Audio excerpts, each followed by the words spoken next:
शाम मानव चैनल को आपका समर्थन देने के लिए चैनल को जरूर सब्सक्राइब करें। चैनल के नोटिफिकेशन पाने के लिए बेल आइकन भी दबाएं। मित्रों, अभी क्वेश्चन आंसर सेशन।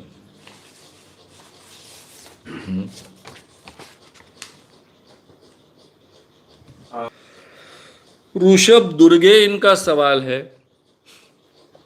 क्या मनुस्मृति के कारण इस समाज में स्त्रियों को दुय्यम स्थान मिला?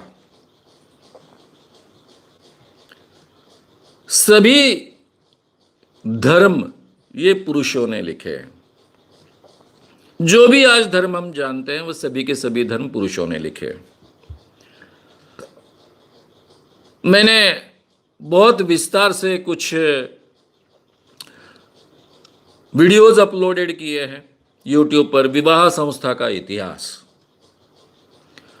उसमें स्त्री पुरुष संबंध कैसे बनते गए, कुटुंब व्यवस्था कैसे बने, शुरुआत में मातृसत्ताक पद्धति कैसे इवॉल्व हुई, मातृसत्ताक पद्धति का रूपांतरण पितृसत्ताक पद्धति में कैसा हुआ, पितृसत्ताक पद्धति में रूपांतरण होने की प्रक्रिया के साथ में विवाह संस्था क्यों आवश्यक बने, और विवाह संस्था एस्टेब्लिश होने के बाद में ये जो पितृसत्ताक पद्धति पूरे दुनिया में एस्टेब्लिश होते गई, उसके बाद में धर्म संस्थापक आए। सभी धर्म संस्थापक ये पुरुष थे और इन पुरुषों ने ये धर्म ग्रंथ लिखे हैं। इसलिए सभी धर्मों में स्त्रियों को दुय्यम माना गया है। मनुस्मृति के कारण स्त्रियों पर अन्याय हुआ क्या, या फिर उस जमाने में जो स्थिति थी उसको मनुस्मृति में वर्णन किया गया है? ये दोनों एक दूसरे से जुड़ी हुई चीजें। उस जमाने में पूरे भारत में पितृसत्ताक पद्धति एस्टेब्लिश हो रही थी। उस जमाने में भी भारत में दो बड़े पैमाने पर अलग अलग विचार थे, अलग अलग परंपराएं थी। मातृसत्ताक परंपरा भी बहुत सशक्त थी। बंगाल, ब्रह्मदेश और ये पूरा का पूरा 7 सिस्टर्स हम जिनको कहते हैं, मणिपुर, नागालैंड, असम, ये सब एरिया में मातृसत्ताक पद्धति, मातृसत्ताक कल्चर बहुत डोमिनेंट है।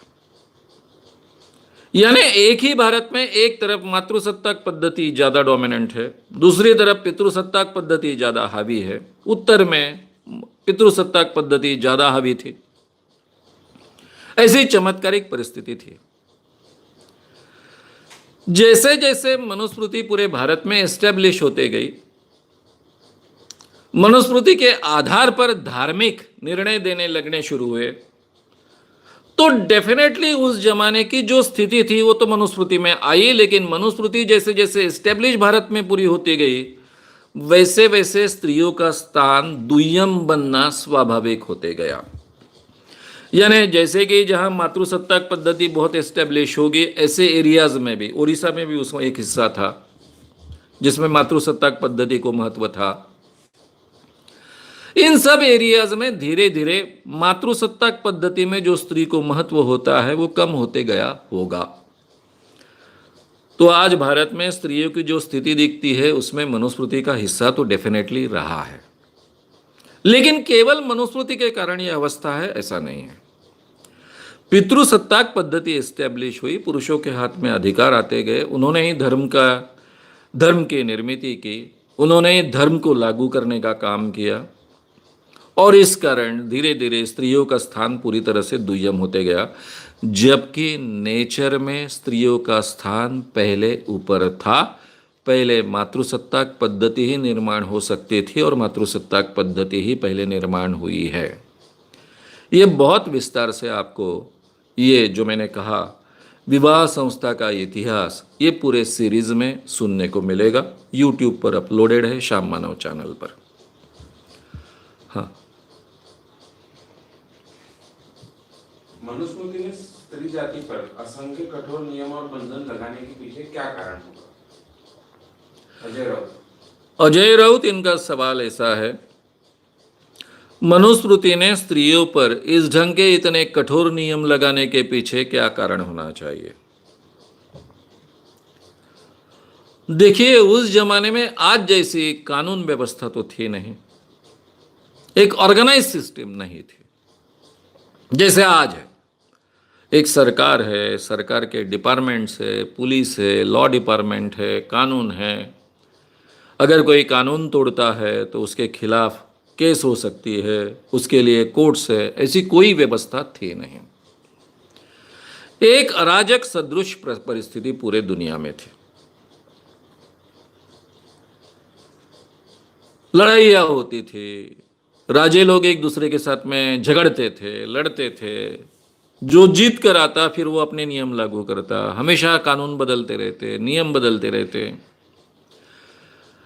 जिसके साथ में, जिसके पास में ज्यादा बल है, वो दुर्बल लोगों पर अन्याय भी करता था। इस अवस्था में ये धार्मिक परंपराओं ने या फिर धार्मिक ग्रंथों ने, धर्म ने एक ऑर्गेनाइज सिस्टम खड़े करने का प्रयास किया। इसीलिए धर्मों का पूरे इतिहास में, मानव जाति के इतिहास में बहुत महत्व है। वो इसीलिए अब के पर तो हर बात चलती नहीं है। कानून आखिरी में इंसान पर डिपेंड होता है। मैं अमल में लाऊं तो कानून, नहीं तो आप मुझे शिक्षा देते बैठिए। ये जो कानून की बात है, हर इंसान में के मन में डालने के ये काम धर्मों ने किया है। कोई भी धर्म कानून के बिना नहीं होता है।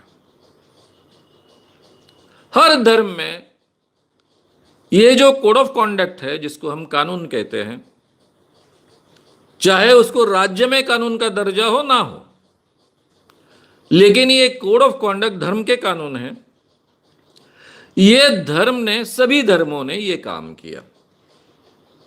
सभी धर्मों ने ये कोड ऑफ कॉन्डक्ट रखने की कोशिश की।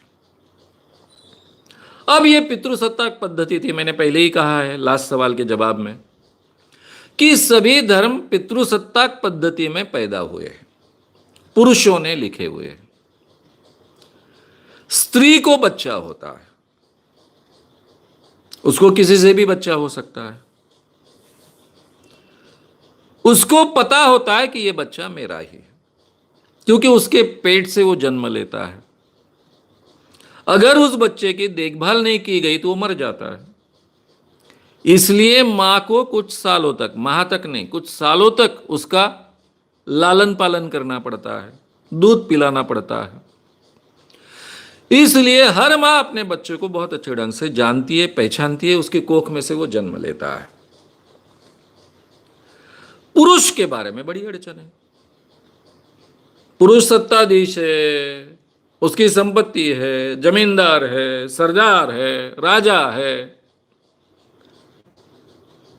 लेकिन उसका बच्चा उसका है कि नहीं उसको पता नहीं है। आज जैसे डीएनए टेस्ट की तो कोई उस जमाने में व्यवस्था थी नहीं कि भाई एक बार जांच ले, है तो है, नहीं तो नहीं है।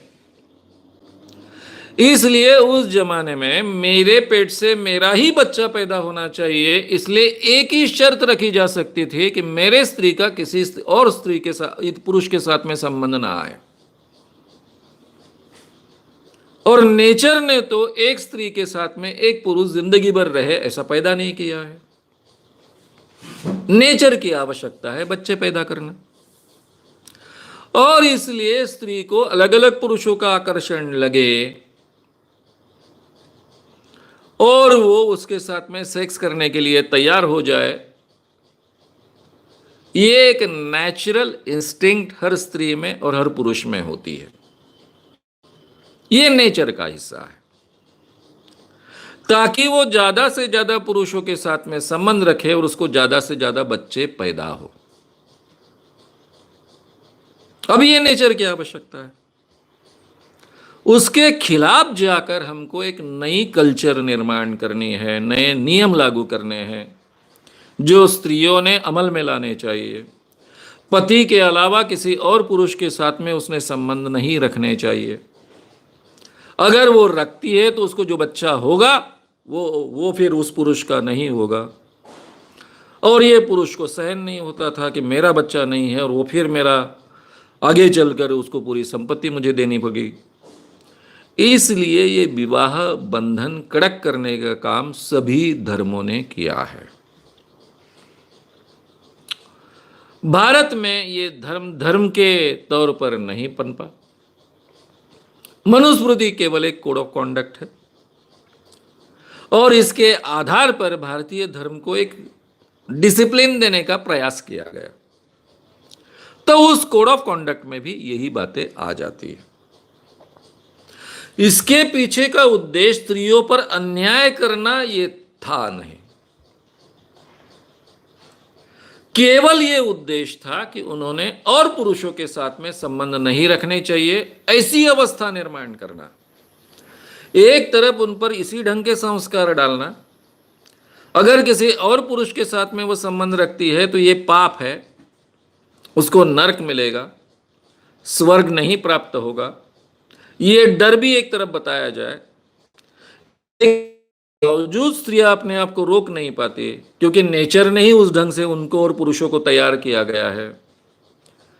इसलिए उन पर बंधन डालना और ये बंधन के लिए अलग अलग कानून बनाना, ये काम सभी धर्मों ने किया है और वही प्रयास मनुस्मृति ने भी किया है। लेकिन एक तरफ मनुस्मृति ने यह प्रयास करते वक्त दूसरी तरफ जो समाज में फैक्ट्स है वो फैक्ट्स को भी स्वीकारा है। यानी किसी से भी पुत्र प्राप्त हुआ तो भी वो पुत्र पति का होगा। ये कहना, मैं अभी तक जो बातें आपके सामने कह रहा हूं उससे बहुत विपरीत है, लेकिन फैक्ट है। 10% पुरुषों को यानी बच्चे होना संभव नहीं होते, क्योंकि स्त्रियों में 5% गड़बड़ी, 5% पुरुषों में गड़बड़ी मानी जाए तो भी 10% बच्चे नहीं होंगे। और उस जमाने में तो पुत्र होना आवश्यक ही था। तो फिर ठीक है, पति से नहीं अगर प्राप्त हो रहा है तो नियोग से प्राप्त करे। कुमारिका है, उसको पुत्र हुआ तो उसको स्वीकारे। ये सब बातें जो मनुस्मृति में कही गई है, ये उस समय की सामाजिक आवश्यकता थी। उन दिनों में स्त्री या पुरुष को बहुत लंबा जीवन नहीं प्राप्त होता था। जैसे आज हमारा एवरेज लाइफ 70 साल तक का है भारतीय का, उतना नहीं होता था। लोग लगातार मारे जाते थे, बीमारियों से मरते थे, सांप काटने से मरते थे, जानवरों के शिकार बन जाते थे, लड़ाई में मरते थे। तो आज जैसा इतना सुरक्षित और लंबा जीवन तब था नहीं एवरेज व्यक्ति को, इसलिए बहुत मरते थे। और इस अवस्था में अगर कंटिन्यू चलनी है एक आधी फैमिली, तो उस फैमिली में इस ढंग से पुत्र स्वीकारने की आवश्यकता थी। लेकिन इसके बावजूद स्त्रियों पर बंधन डालना चाहिए, क्योंकि औरस पुत्र का महत्व तो है ही। जब आवश्यकता गिरेगी, अपरिहार्य होगा, दूसरा कोई चारा नहीं होगा, तब शायद नियोग से पुत्र प्राप्त होगा, क्षेत्रज पुत्र प्राप्त होगा। लेकिन औरस पुत्र का तो महत्व ज्यादा है, जो मुझसे प्राप्त हो रहा है, मेरे पत्नी से प्राप्त हो रहा है। इसलिए ये सब बंधन डालने की कोशिश की गई है। इसके पीछे का उद्देश्य स्त्रियों पर अन्याय करना नहीं है। तो मेरा वंश मेरे ही बीच से निर्माण हो रहा है, ये सुरक्षितता देखकर ये इस ढंग के सभी बंधन धर्मों ने, क्योंकि पुरुषों ने धर्म निर्माण किए हैं, उन्होंने डालने की ये कोशिश की गई है। ये हमने ध्यान में रखना चाहिए। ये बात अच्छी है क्या? बिल्कुल अच्छी नहीं है, लेकिन उसके पीछे का कारण मैं आपके सामने रख रहा हूं। नेक्स्ट। आपने शायद ये टॉपिक थोड़ा लिया होगा, पर जब भी अगर कुछ बोलना चाहे तो आपने सावरकर ये सब्जेक्ट क्यों चुना? क्योंकि बहुत लोग सावरकर जी पर बोलेंगे ना, आप अलग से क्या रखना चाहते? जयराम डामरे कंटोली।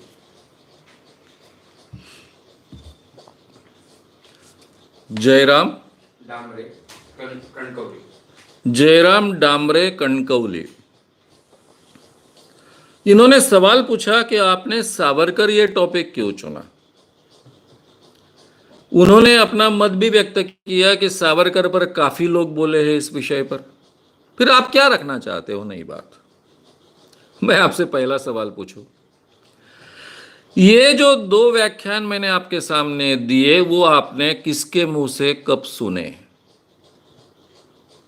मुझे एक उदाहरण बताइए कि किसी एक व्यक्ति ने ये विषय आज तक, सावरकर जी ने ये कहा है मनुस्मृति के बारे में, इतने विस्तार से ये बात कही आपने सुनी हो।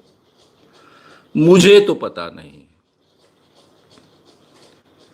जो सावरकर लोगों के सामने हमेशा आते हैं, लोग रखते हैं, वो बहुत गलत ढंग से उनको सामने रखते हैं, ऐसा मैं मानता हूं।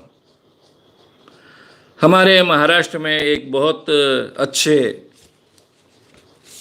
एक्टर है, वो अपने आप को सावरकरवादी भी कहते हैं। उनके व्याख्यान सुनने के बाद में तो मुझे ऐसा लगता है कि सावरकर को भारत के बाहर निकाल देना चाहिए, अगर इतने भयानक सावरकर है तो। यानी उनका नाम भी नहीं लेना चाहिए। अरे सावरकर ने क्या बातें रखी और हम क्या कह रहे हैं? उनका कोई तो भी एक वाक्य उठा लेते हैं और हमको जो लगता है वो सावरकर हम लोगों के सामने रखते हैं। जो हिंदुत्व हम समझते हैं सावरकर का, वो है ही नहीं। जैसे मेरे जीवन में मैं जीते वक्त कोई भी अंधविश्वास अपने जीवन में अमल में नहीं लाता हूं, लेकिन फिर भी मैं अपने आप को हिंदू कहता हूं, क्योंकि हिंदू होने में कोई भी शर्त नहीं है। मानने वाला भी हिंदू हो सकता है, भगवान को न मानने वाला भी हिंदू हो सकता है, कोई भी हिंदू की एक भी रूढ़ी परंपरा अमल में न लाने वाला भी हिंदू हो सकता है। ये हिंदू कल्चर की विशेषता भी है, और इसलिए मैं हिंदू भी हो सकता हूं, और हिंदू होने के साथ मैं रैशनल भी हो सकता हूं, और कोई भी धर्म अपने जीवन में अमल में न लाने वाला मैं हूं, ऐसा भी मैं कह सकता हूं। ये सभी स्वतंत्रता मुझे हिंदू कल्चर देती है। और केवल सावरकर ने हिंदू राष्ट्र और हिंदू कहा, इसलिए उसके साथ में आने वाले अंधविश्वास के साथ में सभी बातें उन पर हम लाद देते। मैं जो सावरकर आपके सामने रख रहा हूं, एक विज्ञानवादी सावरकर, सामाजिक विचार रखने वाले सावरकर, उस जमाने में 1930 के आसपास इतने बोल्ड, इतने क्रांतिकारक विचार रखने वाले सावरकर लिखित फॉर्म में उपलब्ध है, लेकिन लोगों तक नहीं पहुंचे। बहुत कम लोगों ने, जैसे शेषराव मोरे हैं, उन्होंने, एक हाथ दूसरे व्यक्ति ने यह प्रयास किए, लेकिन वो वहीं तक सीमित रहे। मेरी एक मोमेंट है, मैं हजारों लोगों का प्रशिक्षण करते आया हूं, प्रबोधन करते आया हूं, लाखों लोगों तक पहुंचा हूं। मैंने सावरकर गए 37 सालों में, 38 सालों में, नए सावरकर, नए यानी वो नए नहीं है, किताबों में है ऑलरेडी, मेरा तो कभी मुलाकात भी नहीं हुई मेरी उनके साथ में। मैंने उनको जाना वो किताबों के जरिए ही जाना है।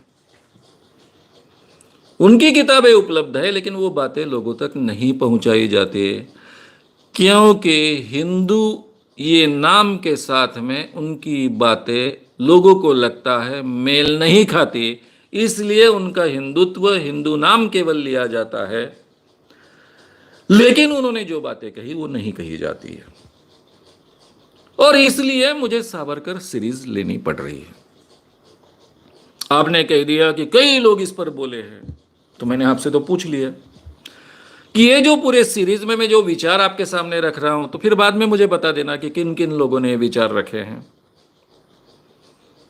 नहीं रखे हैं किसी ने, बहुत कम लोग हैं जिन्होंने इन विचारों को महत्व दिया। हाँ, ये बात सही है कि मेरे जीवन में जब मैंने ये 1982 में अखिल भारतीय अंधश्रद्धा निर्मूलन समिति के जरिए ये काम शुरू किया, तब उसमें मुझे समर्थन देने वाले जो लोग थे उसमें काफी सावरकरवादी थे, जिन्होंने सही माने में सावरकर जी को पढ़ा था। वो मेरा हमेशा समर्थन करते थे, हमेशा मेरे साथ खड़े होते थे। और ये लोग आरएसएस से भी जुड़े थे, और इसलिए लोगों के सामने ये चित्र आता था कि कुछ आरएसएस वाले मानव साहब को बहुत समर्थन करते हैं। जैसे तरुण भारत के दीबा घुमरे, ये जो संपादक है, वो सावरकर जी को बहुत मानते थे। इसलिए नागपुर में आरएसएस का मुखपत्र तरुण भारत है। इसके बावजूद वे संपादक होने के कारण तरुण भारत ने मेरे काम का हमेशा समर्थन किया। अब मैं उस पेपर में मैंने काम किया है, उनके हाथ के नीचे काम किया है, इसलिए केवल समर्थन नहीं था। वे खुद सावरकर को बहुत मानते थे, सावरकर के ये विचार जानते थे, इसलिए मेरा समर्थन करते थे। ये बात तो सही है, लेकिन सावरकर के ये विचार बहुत कम लोगों ने रखे हैं। ये केवल सावरकर तक बात सीमित नहीं है, ये बात स्वामी विवेकानंद जी के बारे में भी है। मैंने कल ही एक सवाल के जवाब में बहुत विस्तार से इसके बारे में बताया। तो ये जो महापुरुष है, जिन्होंने कुछ बहुत क्रांतिकारक सामाजिक विचार रखे हैं, ये उनके जीवन का हिस्सा है, ये लोगों तक पहुंचने चाहिए।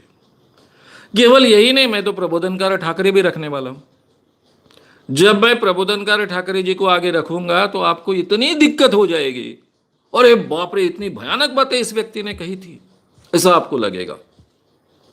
बाला साहब ठाकरे जी के वो पिताजी है। फिर आपके मन में द्वंद्व निर्माण होगा कि बाला साहब ठाकरे जी, शिवसेना, उद्धव जी ठाकरे तो कुछ अलग ही कहते हैं, और यहां तो प्रबोधनकार जी ठाकरे, उन्हीं के ग्रैंडफादर ने अलग ही बातें कही हैं। मैं इतने सालों से ये मोमेंट चला रहा हूं, तो ये तीन लोगों का नाम तो मैं हमेशा लेता रहा हूं, स्वामी विवेकानंद, सावरकर और प्रबोधनकार ठाकरे।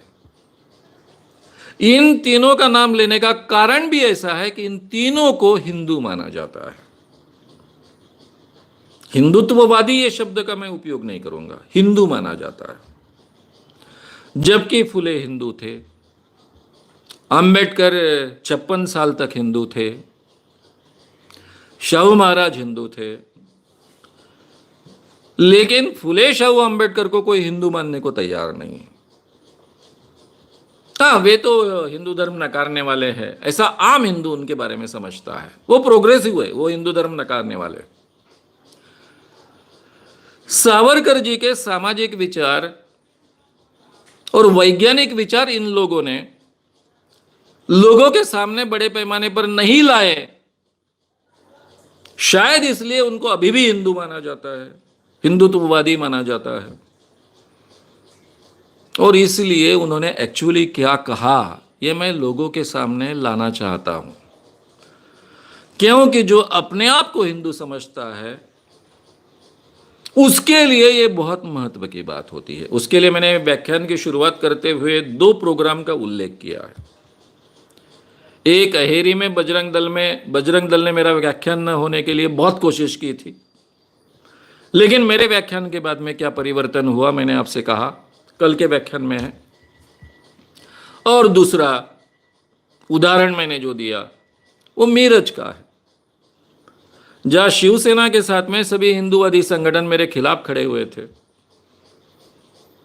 आयोजक भी मेरे खिलाफ खड़े होने की कोशिश कर रहे थे, और पूरे भाषण के बाद में वो किस ढंग से रिएक्ट होते गए, क्योंकि उनको सही माने में सावरकर जी ने क्या कहा है, प्रबोधनकार ठाकरे जी ने क्या कहा है ये पता नहीं था, विवेकानंद जी ने क्या कहा ये पता नहीं था, और ये तीनों के बारे में उनके मन में पहले से बहुत आदर है, इसलिए वो उनको नकार नहीं सकते। उनके विचारों को बिल्कुल ये हिंदू नहीं है ऐसा मानकर नकार नहीं सकते। और इसलिए जिन लोगों में परिवर्तन होना चाहिए ऐसा मुझे लगता है, वे लोग इन लोगों को बहुत मानते हैं।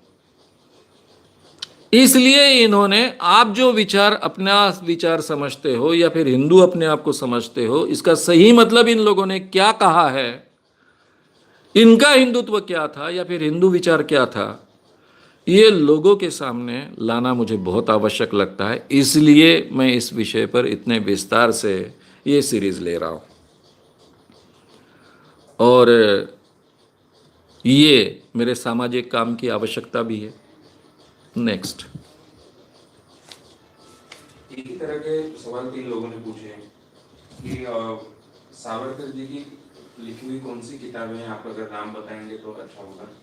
डेस्टिनी, ये सैयद इरफान अली इनका सवाल है। फिर सावरकर जी की कौन सी किताबों का आपने रेफरेंस दिया, ऐसा एक सवाल है। और तीसरा सवाल है कि ऐसे कौन सी किताबें उनकी है कि जिनको पढ़ के हम जान सकते हैं उनके विचारों के बारे में। तो सैयद इरफान अली, कमल कुमार और डेस्टिनी ग्रुप ट्यूटोरियल, तीनों का ऐसा। Syed Irfan Ali, Kamal Kumar, destiny group tutorial, इन तीनों ने ये सवाल पूछा है कि सावरकर जी की कौन सी किताबें महत्व की है, किन किताबों का आप रेफरेंस दे रहे हो और कौन सी किताबें उनकी पढ़नी चाहिए। देखिए, पूरी की पूरी लिस्ट तो मैं आपके सामने रखूंगा, लेकिन अभी जिन किताबों का रेफरेंस लेकर मैं आपके सामने बोलने वाला हूं उनका तो उदाहरण दे ही देता हूं।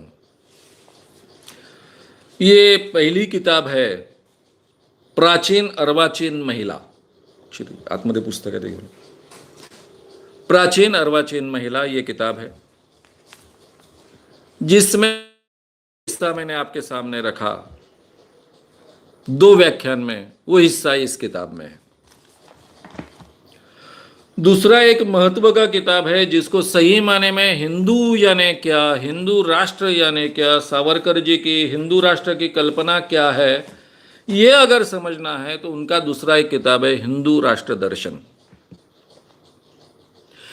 ये इंग्लिश में भी है और मराठी में भी है। ये जो हिंदू राष्ट्र दर्शन नाम की किताब है वो मैं इसके रेफरेंसेस आखिरी में लेने वाला हूं, जब मेरा ये पूरा सीरीज खत्म होगा तब। जिस विषय को मैं बहुत प्राधान्य देता हूं, सामाजिक, उसके काफी लेख है। उस किताब का नाम है क्ष किरणें, मराठी में है। ये किताब मुझे प्रिंटिंग की अवस्था में नहीं मिली।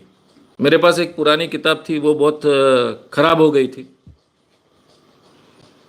मैंने जो सावरकर को पढ़ा वो क्ष किरण से शुरुआत की थी, इसीलिए मुझे वो बहुत महत्व के लगे थे। इसमें सामाजिक विचार पर के लेख है, उसमें गाय पशु वगैरह ये सब बातें भी जो मैं आपके सामने रखने वाला हूं। और एक है वैज्ञानिक निबंध, विज्ञानाचे निबंध वगैरह, ऐसा कुछ तो भी नाम है उसका। ये जो किताबें मैंने आपके सामने रखी, ये 4 किताबें, अगर ये 4 भी किताबें हम पढ़ते हैं तो हमको सही माने में एक प्रोग्रेसिव विज्ञानवादी विचार करने वाले सावरकर का पता चलता है, और उनका हिंदुत्व कितना अलग था ये भी पता चलता है। आज जो हमेशा हम सावरकर को हिंदुत्व के साथ में एकदम जोड़ देते हैं, और हिंदुत्व यानी क्या, तो जो बीजेपी वाले कह रहे हैं वो हिंदुत्व, कोई तो भी साक्षी महाराज कहता है वो हिंदुत्व, प्रज्ञा सिंह ठाकुर कहती है वो हिंदुत्व, कोई भी अपने आप को हिंदू कहने वाला, या फिर सबसे बड़ी संगठन जिन्होंने 4 मर्डर्स किए, सनातन संस्था, उसकी विंग है हिंदू जन जागरण समिति, ये लोग जो कहते हैं वो हिंदुत्व, ये लोग जो हिंदू अपने आप को समझते हैं और हिंदुत्व की बात करते हैं, ये हिंदुत्व का संबंध सावरकर से दूर दूर तक नहीं है। ये अपने आप को हिंदू कहते, सावरकर को नकार देते हैं, जाहिर तरीके से नहीं। एक तो उनको मालूम ही नहीं होता कि सावरकर ने ये बातें कही, जिनको मालूम होता है वो उन बातों को आगे नहीं रखते, क्योंकि सावरकर का नाम पूरे देश में एक हिंदुत्व के साथ में जुड़ा हुआ है, उस नाम का वो फायदा उठाना चाहते हैं। और कई लोगों को जो आम होते हैं, लीडर्स नहीं होते हैं, उनको तो बेचारे को पता ही नहीं होता है, इसलिए वो पहली बार जब सावरकर ने क्या कहा ये सुनते हैं तो बहुत अलग ढंग से सोचते हैं। मैंने कहा कि जो लोग मेरा प्रोग्राम ही ना होने देने की पूरी कोशिश कर रहे थे, घर घर में जाकर स्त्रियों को धमकी दे रहे थे कि तुम्हारा पति अगर प्रोग्राम में गया तो जिंदा वापस नहीं लौटेगा, तुम विधवा बनोगी, यहां तक धमकियां देते थे, उन्हीं लोगों का अध्यक्ष बजरंग दल का दूसरे दिन मेरे वहां के अध्यक्ष को फोन करता है और कहता है हमारे स्कूलों में प्रोग्राम्स करने के लिए आप आइए, आपका काम बहुत अच्छा है। यह क्यों पॉसिबल हुआ? क्योंकि स्वामी विवेकानंद जी ने और सावरकर जी ने जो बातें कही वो मैंने उनके सामने रखी और वो उनको पता नहीं थी। तो मुझे लगता है इतनी 4 किताबें भी आप पढ़े तो भी आपको सावरकर जी के सामाजिक और वैज्ञानिक विचारों की स्पष्टता ध्यान में आ जाएगी। नेक्स्ट।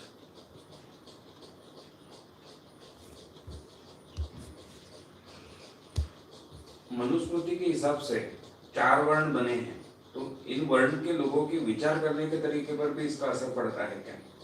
और उन लोगों की शरीर यष्टि पर भी इसका फर्क पड़ता है क्या? कुणाल भगत इनका सवाल ऐसा है कि मनुस्मृति में ये जो 4 वर्णों का वर्णन किया गया है, तो ये 4 वर्णों का विचारों पर असर होता है क्या वर्णों के अनुसार, और उनके शरीर यष्टि पर भी असर होता है क्या? हालांकि मुझे आपका सवाल पूरी तरह से समझ में नहीं आया, लेकिन जो समझ में आया उसके आधार पर मैं वो जवाब देने की कोशिश कर रहा हूं। ये 4 वर्ण कैसे पड़े होंगे, इसके बारे में अलग अलग मान्यताएं हैं, अलग अलग बातें हैं। इतिहास का जिसको आधार है ऐसा कहा नहीं जा सकता है। ऐसा माना जाता है कि जो ब्राह्मण है वो शायद आर्य थे,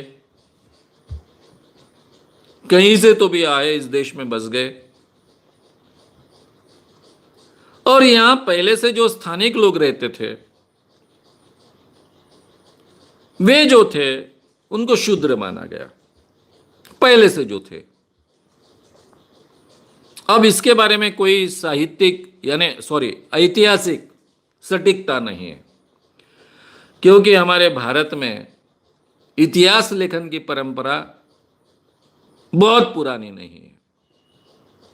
इसलिए लोक कथाओं के आधार पर कुछ जो प्रवासी पूरे दुनिया के भारत में आकर गए उन्होंने लिख कर रखा है, उसके आधार पर, कुछ धार्मिक ग्रंथों के आधार पर ये निष्कर्ष रखे जाते हैं। तो शुरुआत में ये जो आए आर्य, वे अपने आप को ब्राह्मण और क्षत्रिय कहने लग गए। व्यापारी समुदाय के लोग इधर से उधर हमेशा प्रवास करते थे उस जमाने में, क्योंकि छोटा सा जो व्यापार गांव में चलता था वो तो बहुत ही लिमिटेड रहता था, तो वे शायद मिक्स हो सकते हैं। और यहां पहले से जो लोग थे उनको शूद्र माना गया। इतना तो डेफिनेटली दिखता है कि जब मनुस्मृति एस्टेब्लिश हुई, यानी 2500 साल पहले, हालांकि 2800 साल पहले से तो 2000 साल पहले तक का समय माना जाता है, उस समय में जाति व्यवस्था भारत में थी नहीं, इतना तो स्पष्ट दिखता है। नहीं तो मनुस्मृति में उसके आधार चले आते। वहां केवल 4 वर्णों का वर्णन मिलता है। ब्राह्मण जो ज्ञान का काम करेंगे, पूजा पाठ का काम करेंगे, पढ़ाने का काम करेंगे। क्षत्रिय जो लड़ने का काम करेंगे, जो राजा बनेंगे, जिनको राजा बनने का अधिकार होगा। और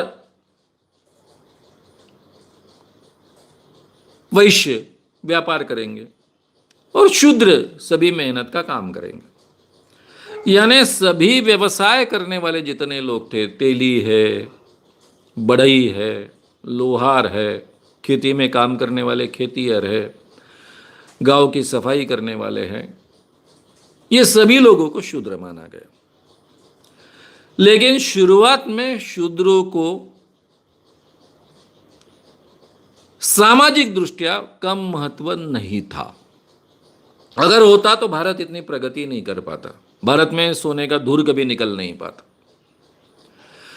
धीरे धीरे बाद में ये जो मनुस्मृति में वर्ण संकर होता गया, रक्त संकर होता गया, सभी वर्ण एक दूसरे के साथ में मिलते जुलते गए। उसके पीछे के कारण भी देने की कोशिश सावरकर जी ने दी है कि शायद आर्य गोरे थे, यूरोप की ओर से आए थे।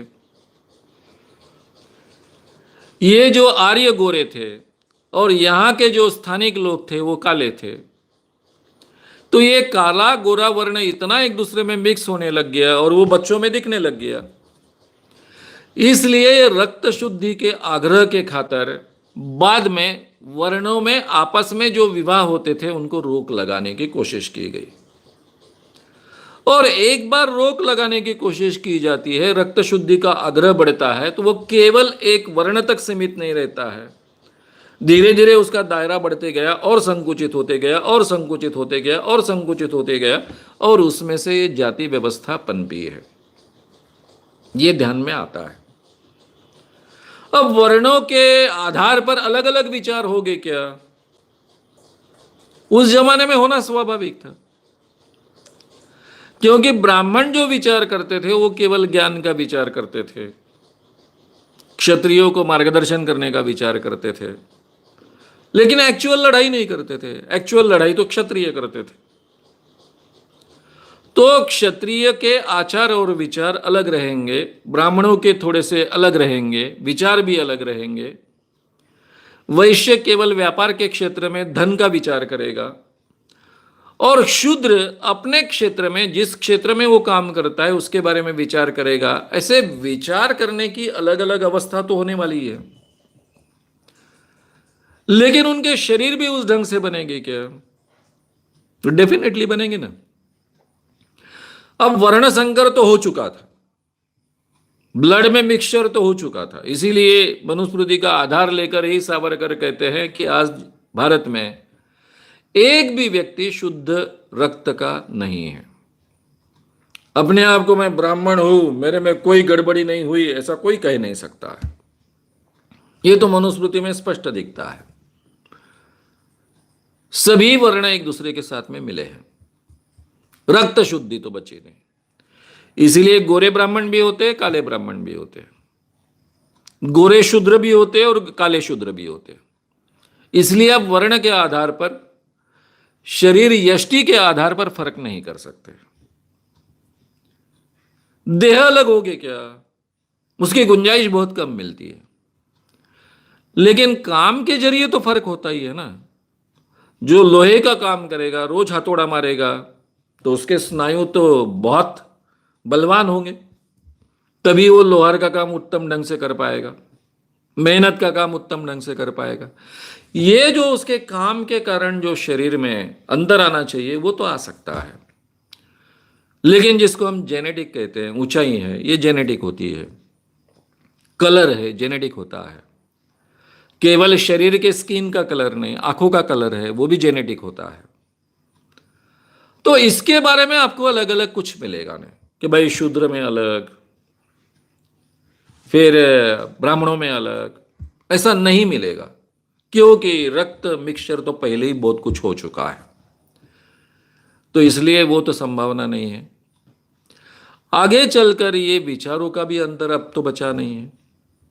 अब सबकी पढ़ाई कॉमन होती है, सब जो चाहे व्यवसाय कर सकते हैं, अभी तो वो अंतर बचा ही नहीं है। लेकिन जब तक ये परंपरा रही है कि अपने वर्णों के अनुसार जीने की कोशिश करना है, तब शायद ये अंतर कुछ था। जितना मैं आपके सवाल का मतलब समझ पाया हूं उतना आपके सामने रखा है। नेक्स्ट। ये जो सवाल था ये आनंद आनंद जी ने, आनंद आनंद जी का ये सवाल था। नेक्स्ट।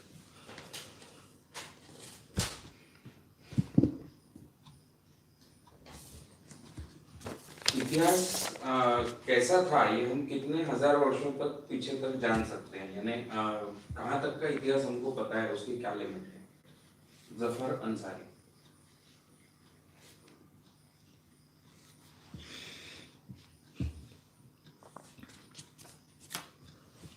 जफर अंसारी, इनका सवाल ऐसा है कि इतिहास हम कहां तक का जान सकते हैं, उसकी लिमिट क्या है। इस सवाल का जवाब बहुत कठिन है। इतिहास लेखन की परंपरा प्रमुखता से जो भी हमें मिलती है वो 8वीं-9वीं शताब्दी के बाद का ही मिलती है। तब भी बहुत सटीक परंपरा नहीं थी। जनरली क्या होता था कि लिखने वाले जो रहते थे वो राजा के दरबार में रहते थे, राजा के दरबार में वो नौकर रहते थे या फिर राजा के आश्रित रहते थे। इसलिए जब भी इतिहास लिखा जाता था उनके प्रति तो वो एक तारीफ वाला, कई बातें जोड़कर खुला खुला कर लिखा जाता था। सटीक इतिहास लेखन की परंपरा जो शुरू हुई वो शायद, यानी जो अपनी जानकारी है अभ्यास की, वो मर्यादित जानकारी होती है हमेशा, उसके अनुसार यूरोप में हुई। कि वहां ये मान्यता धीरे धीरे बढ़ती गई 14वीं शताब्दी में, 13वीं शताब्दी में, कि जो भी लिखना है वो सही होना चाहिए और उसके आधार होने चाहिए, उसके प्रूफ्स होने चाहिए। इसलिए तब के राजा लोग, मंत्री लोग लिख कर रखते थे और उसके आधार पर कोई एक इतिहास लिखने की कोशिश करता था। बाकी फिर इतिहास लेखन की आपको जो भी प्रूफ्स मिलते हैं, ये प्रवासी लोग होते थे, प्रवास करते वक्त यहां से वहां जाते थे, उनमें से कुछ लोगों ने लिख कर रखा है। तो 8वीं-9वीं शताब्दी के बाद का ही सही माने में इतिहास कर हमको पता चलता है। अब ग्रीकों के बारे में का इतिहास जो है वो बहुत ज्यादा अच्छे ढंग से हमको पता चलता है, क्योंकि महाकाव्य के जरिए उसको जिंदा रखा गया। कुछ बातें लिखित फॉर्म में हैं, जैसे प्लेटो है, एरिस्टोटल है, सोक्रेटिस है। ये सब 2500-2400 साल पुराने तत्वज्ञ, इन्होंने जो बातें कही वो लिखित फॉर्म में उपलब्ध रहे। लेकिन ये इतिहास है ऐसा नहीं कह सकते, ये तत्वज्ञान के विषय है, उसमें कुछ इतिहास का हिस्सा भी है। रोमन इतिहास है, रोमन्स के बारे में काफी चीजें मिल जाती है, जिसके आधार पर कुछ बातें सटीक तरीके से हम कह सकते हैं। लेकिन उतनी भी बातें भारतीय इतिहास के बारे में मिलना मुश्किल है, क्योंकि भारत में उस ढंग की परंपरा नहीं रही है। फिर काफी किताबें बीच में जलाई गई, जैसे नालंदा विद्यापीठ है,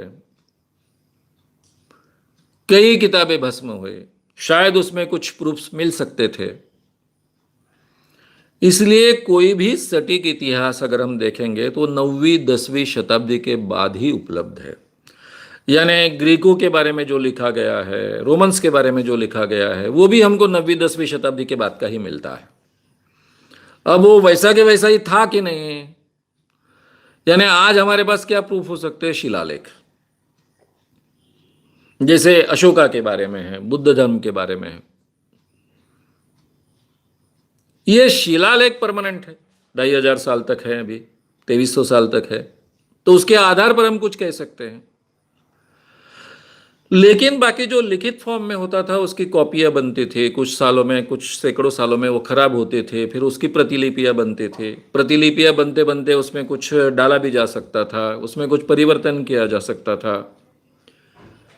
इसलिए बहुत सटीक तरीके से इतिहास हमारे पास उपलब्ध नहीं है। जो भी है सही माने में वो 14वीं शताब्दी के बाद का बहुत सटीक हो सकता है, इवन भारत के बारे में भी और भारत के बाहर के बारे में भी। अब इसके बावजूद हम 2500-3000 साल से इतिहास को ढूंढते हैं। ये हो गया इतिहास लिखित फॉर्म का। दूसरा इतिहास होता है नेचर का, जो एंथ्रोपोलॉजी के अभ्यास के आधार पर हम डेवलप करते हैं, मानव जाति का इतिहास। उसमें भी हमको काफी कल्पनाएं करनी होती है। प्रूफ्स होते हैं, उसके आधार पर, जो प्रूफ्स हमको फॉसिल्स में मिलते हैं, शिलालेख में मिलते हैं, दगड़ों पर में, यानी अलग अलग चीजों पर मिलते हैं, पत्थरों पर मिलते हैं, उसके आधार पर उस समय में क्या अवस्था होगी, कैसे प्राणी होंगे, कैसे जीव जंतु होंगे, इसके आधार पर हम पूरे सृष्टि का इतिहास रखने की कोशिश करते हैं। वहां भी हमको कल्पना का बहुत सहारा लेना होता है, लेकिन ये प्रूफ्स के आधार पर वो कल्पनाएं सटीक बिठाने का हम प्रयास करते हैं, इसलिए मैक्सिमम वो सच होना चाहिए ऐसा हम मानते हैं। उसी ढंग से इतिहास लेखन में भी होता है, कुछ प्रूफ्स होते हैं, कुछ कल्पनाएं होती है, उसी के आधार पर वो बातें रखने की कोशिश होती है, लेकिन उसको 100% सटीक इतिहास कहना मुश्किल हो जाता है। नेक्स्ट, मनुस्मृति के अनुसार मांस खाना अगर सही था या मांस खाने के बारे में बोला गया था और ब्राह्मण सनातनी भी मांस खाते थे, तो फिर आज सनातन बाद में सनातनी लोगों में ऐसा परिवर्तन क्यों आया और उन्होंने मांस खाना क्यों छोड़ा होगा? विशाल धोटे इनका सवाल ऐसा है कि मांस खाने की प्रथा अगर ब्राह्मणों में थी, ब्राह्मण मांस खाते थे, मनुस्मृति में कहा गया है, या फिर मांस खाना कंपलसरी था, तो आगे चलकर यह मांस खाना कब बंद हुआ होगा? ये कहना तो कठिन है कि मांस खाना कब बंद हुआ होगा, लेकिन भारत में अलग अलग परंपराएं रही हैं। एक जैन परंपरा रही है। जैन परंपरा में प्राणी हिंसा को बहुत महत्व दिया गया है, यानी प्राणी की किसी भी अवस्था में हिंसा नहीं करनी चाहिए, इसको महत्व दिया गया है। शायद जैसा जैसा जैन विचारधारा का प्रभाव बढ़ते गया, वैसे वैसे ये मांस खाने की प्रथा बंद होते गई होगी कुछ लोगों में। और जैनों का सबसे ज्यादा प्रभाव किसमें बढ़ेगा? ब्राह्मणों में बढ़ेगा, क्योंकि ज्यादातर ब्राह्मण जैन बने। पहले जो भी धर्म परिवर्तन हुआ, चाहे वो बौद्ध धर्म हो, चाहे कुछ भी हो, उसमें ब्राह्मण ही गए। यानी धर्म को विरोध करने वाले भी ब्राह्मण थे, क्योंकि ज्ञान के क्षेत्र में वो ज्यादा सोचते थे, ज्यादा विचार करते थे, अभ्यास करते थे। बाकी लोगों को उस क्षेत्र में चांस कम था। तो इसलिए शायद ये जैनों का जो प्रभाव था, और उसमें काफी ब्राह्मण लोग थे, आपस में रिश्तेदार रहे होंगे, एक से दूसरे तक ये बातें फैलते गई होगी, और उसमें से ब्राह्मणों ने मांसाहार से दूर रहना चाहिए यहां तक की प्रथा आगे आई, और बाद में मनुस्मृति में भी वो डाला गया। वो श्लोक मैंने आपको सुनाया भी है कि जो ब्राह्मण मांस खाता है उसको अच्छी गति प्राप्त नहीं होती है, इसलिए किसी ब्राह्मण ने मांस भक्षण नहीं करना चाहिए। लेकिन ये बंगाल के ब्राह्मणों ने आखिरी तक नहीं सुना। बंगाल के ब्राह्मण आखिरी तक मच्छी खाते रहे, मच्छी उनके जीवन का हिस्सा रही है। तो कुछ ब्राह्मणों ने नहीं त्यागा, लेकिन भारत के मैक्सिमम ब्राह्मणों ने और उत्तर के ब्राह्मणों ने त्याग दिया। महाराष्ट्र के ब्राह्मणों ने भी ज्यादातर त्याग दिया। यह परंपरा कोई एक दिन में नहीं खड़ी हुई, यानी जो जैन धर्म का अवधि माना जाता है वो कम से कम 2500 साल का तो माना ही जाता है। तो पहले शायद इतना प्रभाव नहीं था, शायद 15वीं 16वीं शताब्दी के बाद में ये प्रभाव बढ़ते गया, और गए 500-700 सालों में ब्राह्मणों ने मांस खाना वगैरह छोड़ दिया। ये हो सकता है, या फिर उससे भी ज्यादा अवधि 700-800 सालों में। महाराष्ट्र में सभी जगह प्राणी जो है, मनुष्य प्राणी जो है, वो हमेशा मांसाहार करने वाला भी रहा है और फलाहार करने वाला भी रहा है, हमेशा, शुरुआत के दिनों से, रांटी अवस्था से लेकर। उसका स्ट्रक्चर भी वैसा है। कि वो दोनों है, शाकाहारी है और मांसाहारी भी है। इसलिए जब उसके पास में अनाज की समृद्धि बढ़ते गई, वो खेती करने लग गया, पशु पालने लग गया, तभी वो अफोर्ड कर सकता था कि वो मांसाहार को छोड़ दे। उसके पहले तो ये संभव नहीं था। इसलिए उसके अनाज के समृद्धि के साथ में, प्राणी जगत के समृद्धि के साथ में, क्योंकि प्राणी जगत से उसको अंडे मिलते थे, पंछियों से, गाय से दूध मिलता था, दही मिलता था, छाछ मिलता था, तो उसके लिए मांस को छोड़ना आगे चलकर संभव हुआ। पहले अंडों को तो मांस माना ही नहीं जाता था, आगे चलकर शायद अंडे भी मांस में डाले गए। ये परंपरा इस कारण बड़ी होगी। जैसे महाराष्ट्र में दिखता है कि वारकरी संप्रदाय की परंपरा है। वारकरी संप्रदाय की परंपरा 700 सालों की है। ये वारकरी संप्रदाय की परंपरा में सबसे ज्यादा कौन सी जातियां इन्वॉल्व हुई? शूद्र जातियां इन्वॉल्व हुई। इन शूद्र जातियों में मांस खाने की परंपरा आम थी, उनके जीवन का हिस्सा था। लेकिन ये सभी जो संत थे वो प्राणी मात्रा पर दया करने वाले, तत्व ज्ञान को मानने वाले थे। धीरे धीरे ये बात बढ़ती गई। आगे ये नियम पनपा कि जो अपने गले में रुद्राक्ष की माला डालेगा या फिर जो पंढरपुरी माला होती है वो माला डालेगा, तो वो माला पहनने वाले उस व्यक्ति ने मांस नहीं खाना चाहिए, ये शर्त रखी गई। अब ये शर्त कौन से साल में रखी गई मालूम नहीं, लेकिन कुछ सैकड़ों साल तो हुए ही हुए। तो आपको दिखेगा कि पूरे महाराष्ट्र में ऐसे बहुत लोग हैं कि इनकी जिनकी जातियां मांस खाती है, लेकिन उनके घरों में मांस नहीं होता है। जो लोग अपने आप को वारकरी संप्रदाय के कहते हैं, माला पहनने वाले। अब घर का मेन पुरुष अगर मांस नहीं खाएगा तो पूरा का पूरा घर मांस नहीं खाएगा, ये होता है। तो ये आपको ये दिखेगा कि मांस न खाने वाले बहुत ज्यादा वारकरी संप्रदाय के लोग महाराष्ट्र में मिलेंगे आपको, जैन धर्मीय मिलेंगे। उसी ढंग से ब्राह्मणों में ये आया होगा।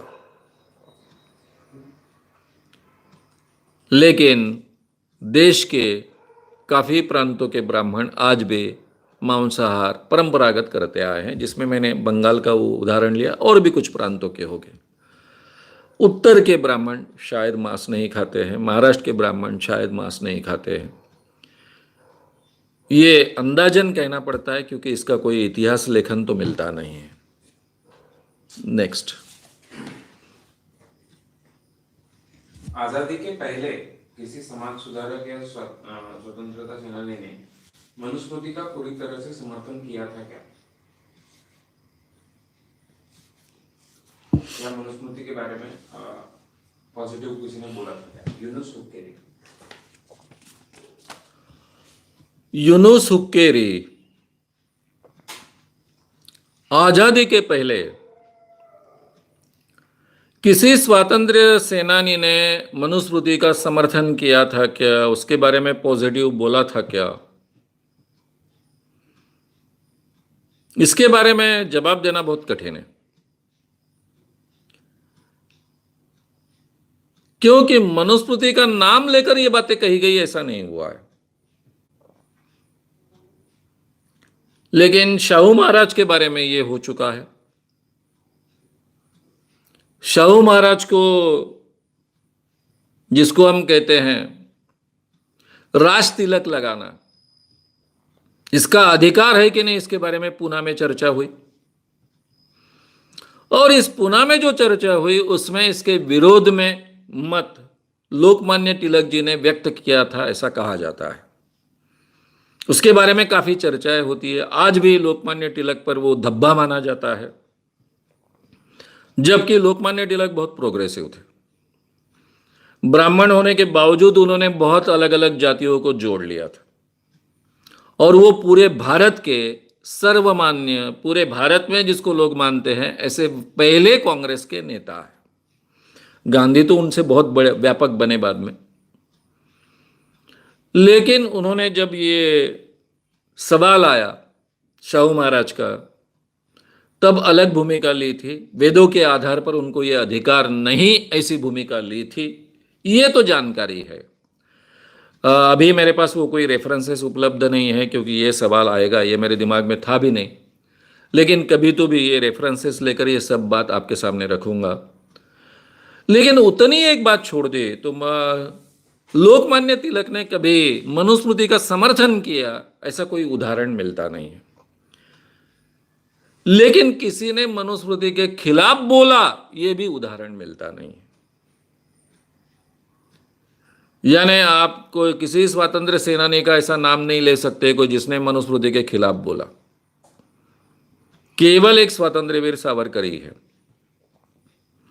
फिर अंबेडकर जी ने मनुस्मृति के खिलाफ बोला, लेकिन वो भी बहुत विस्तार से लिखकर नहीं रखा है। लेकिन वो स्वतंत्रता आंदोलन का हिस्सा नहीं थे। आपका सवाल था कि स्वतंत्रता आंदोलन का हिस्सा रहने वाले किसी स्वातंत्र्यवादी व्यक्ति ने ऐसा कहा है क्या? तो मेरे जानकारी के अनुसार तो है नहीं। शायद किसी ने कुछ कभी कहा हो तो उसकी कभी चर्चा हुई नहीं होगी, जो मुझ तक नहीं पहुंची, या फिर मेरे पढ़ने में नहीं आया, ऐसा हो सकता है। नेक्स्ट,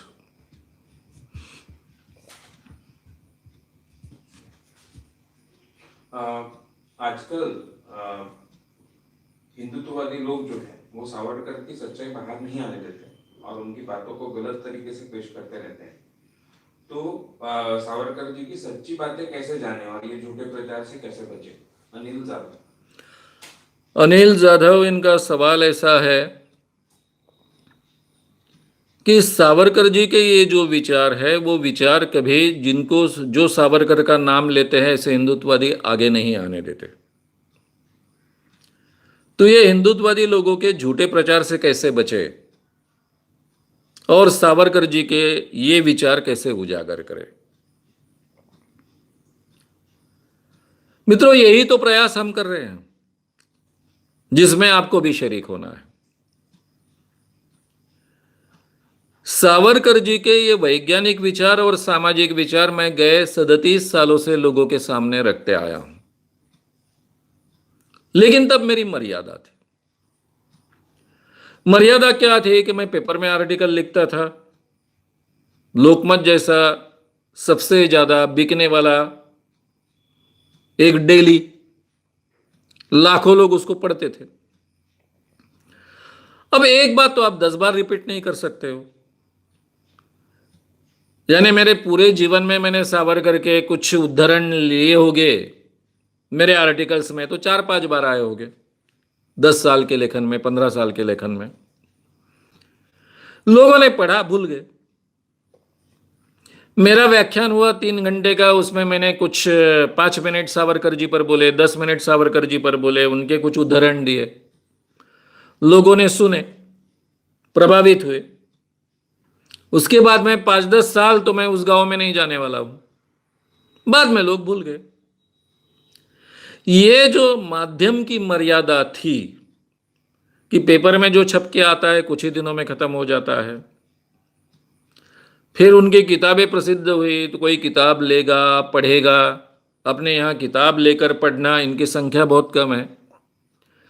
तो जो गए 37 सालों से मैं सावरकर को राइट एंगल में लोगों के सामने रखने की कोशिश करता आया। ये प्रयास तो मेरे ओर से होता आया, लेकिन वो बहुत मर्यादित था। पहली बार ऐसा कोई साधन प्राप्त हुआ है जिसको हम YouTube कह रहे हैं, Facebook कह रहे हैं, कि ये वीडियो एक बार अपलोड होने के बाद में इजीली लोगों के लिए अवेलेबल है। लोग सुन सकेंगे, बार बार सुन सकेंगे, उसकी बारीकियां पकड़ पाएंगे और दूसरों को भी समझा पाएंगे। ये अवसर पहली बार प्राप्त हुआ है। इसका हम अभी उपयोग कर रहे हैं। यानी जो बातें मैं पहले से रखते आया हूं, इतने विस्तार से बातें रखने का अवसर मुझे कभी मिला नहीं, क्योंकि कोई भी सावरकर इस विषय पर मेरा स्वतंत्र व्याख्यान तो पहले रखा नहीं। पहली बार मैंने सावरकर इस विषय पर एक स्वतंत्र व्याख्यान कब दिया? जब नागपुर के सावरकर प्रतिष्ठान ने मेरे संगठन को प्राइज दिया, तब उस बहाने उस एक स्वतंत्र विषय को रखने का अवसर मुझे प्राप्त हुआ और वही व्याख्यान यूट्यूब पर अपलोड किया गया बाद में। पहली बार इतने विस्तार से, शायद ये सावरकर इस विषय पर अभी 7-8 व्याख्यान हो गए, इतने विस्तार से पहली बार मैं बोल रहा हूं। सब बारियों के साथ में ये बातें आपके सामने रख रहा हूं। सावरकर के ये विचार सावरकरवादी लोगों ने लोगों के सामने नहीं रखे, ये तो फैक्ट है। कुछ लोगों ने इसलिए नहीं रखे कि वे बातें रखना बहुत अड़चन की बात है, सभी चीजें नकारनी पड़ेगी। मैं अगर कल जाकर यह स्टेटमेंट करूंगा कि सही माने में सावरकर हिंदू धर्म जिसको हम कहते हैं उसको मानते ही नहीं थे, तो आप सबको शॉक लगेगा, लेकिन वो फैक्ट है। सावरकर जी का हिंदू धर्म अलग ही था, केवल हिंदू शब्द था उसमें। अब ये बातें कैसी रखेंगे? ये बात रखना तो बहुत अड़चन की बात है, क्योंकि सावरकर का उपयोग हिंदुत्व के लिए, हिंदू नाम के लिए करना है, तो वो बात नहीं रखेंगे। जिन लोगों को सावरकर जी की ये बातें मालूम थी, शायद उनको वो मान्य नहीं थी, इसलिए वो नहीं रखते थे। और तीसरे लोग सावरकर जी को जो ये बातें हैं बहुत अच्छी है, उनको मान्य था, लेकिन वो रखने की हिम्मत नहीं करते थे कि इसके कारण लोग हमसे दूर चले जाएंगे, सावरकर जी से भी दूर चले जाएंगे। ऐसे जो तीसरे तबके के लोग थे जो सावरकर जी को मानते थे और उनके ये सामाजिक और वैज्ञानिक विचार को जानते भी थे और इन विचारों को मानते भी थे, लेकिन खुद ये बातें लोगों के सामने नहीं रखते थे, ऐसा तीसरा तबका जो है, वो इस तीसरे तबके ने ही मेरे काम में मुझे हमेशा मदद की है। उनको लगता था कि चलो हम तो नहीं रख पा रहे, लेकिन श्याम मानव रख रहे तो उनके साथ में हमने हो जाना चाहिए, उनका समर्थन करना चाहिए, उनके पीछे खड़ा होना चाहिए। अभी 2005 में जब जादू टोना विरोधी कानून बनने की प्रक्रिया शुरू, मेरे हाथ में सरकार ने वो जिम्मेदारी दे दी थी। सरकार की ओर से मैं सब लोगों से बात करता था। तब भाजपा के अध्यक्ष थे नितिन जी गडकरी। नितिन जी गडकरी मेरे कॉलेज के दिनों से मित्र है। मैं खुद तरुण भारत का कॉलम राइटर था, जो यूनिवर्सिटीज और सभी युवकों के एक्टिविटीज कवर करता था, यूथ कॉलम था मेरा। और तब विदर्भ के प्रमुख थे विद्यार्थी परिषद के नितिन गडकरी, और इस कारण हमारे काफी संबंध उस नाते से भी, रिश्ते से भी आते थे। अब वो भाजपा के अध्यक्ष थे। मैं जब उनके साथ में बात करने के लिए गया कानून के बारे में, तो बोले श्याम मुझे इस बात में खींच मत तू, मैं कानून की सब बारीकियां पढ़ूंगा, फिर तेरे साथ चर्चा करूंगा, फिर इसमें क्या चाहिए क्या नहीं चाहिए इसके बारे में बहस करूंगा, तो बहुत समय तुम्हारा भी जाएगा मेरा भी जाएगा।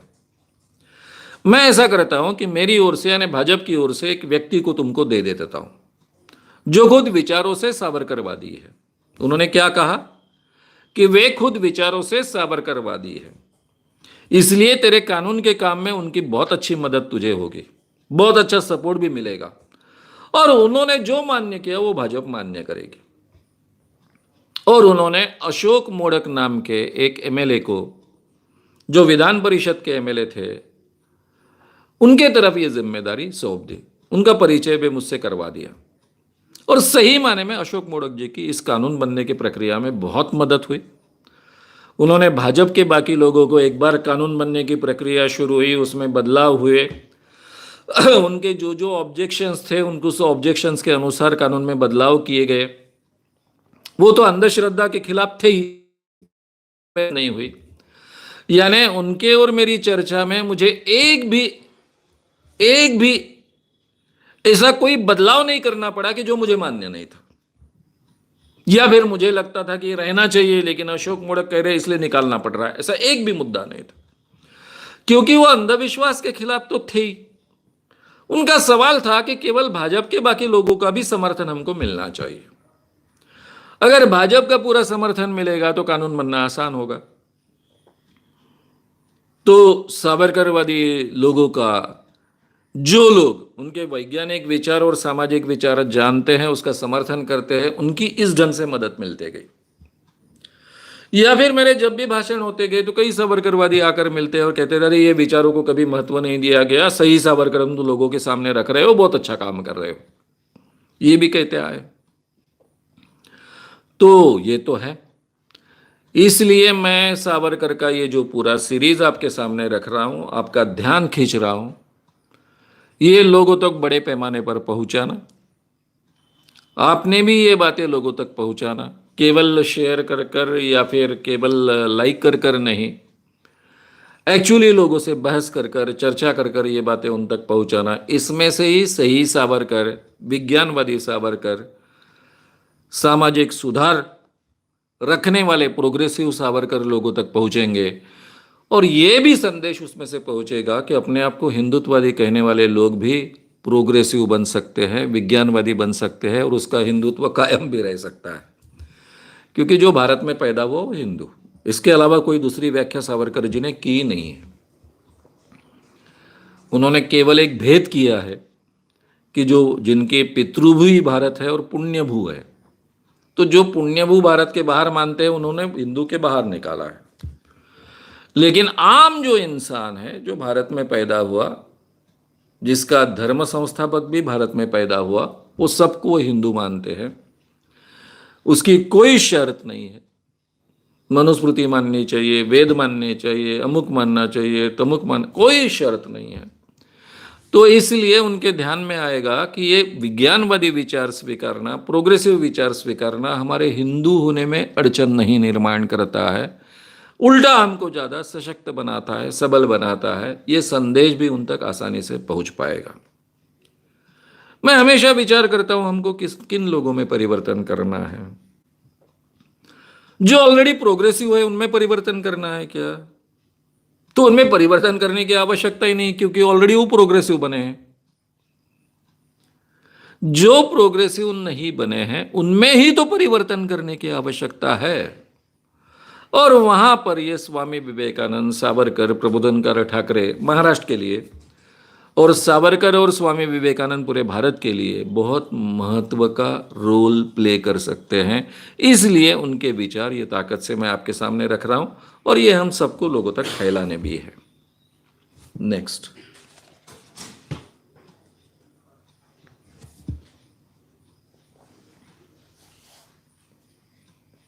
इसी से थोड़ा जुड़ा सवाल है, इसलिए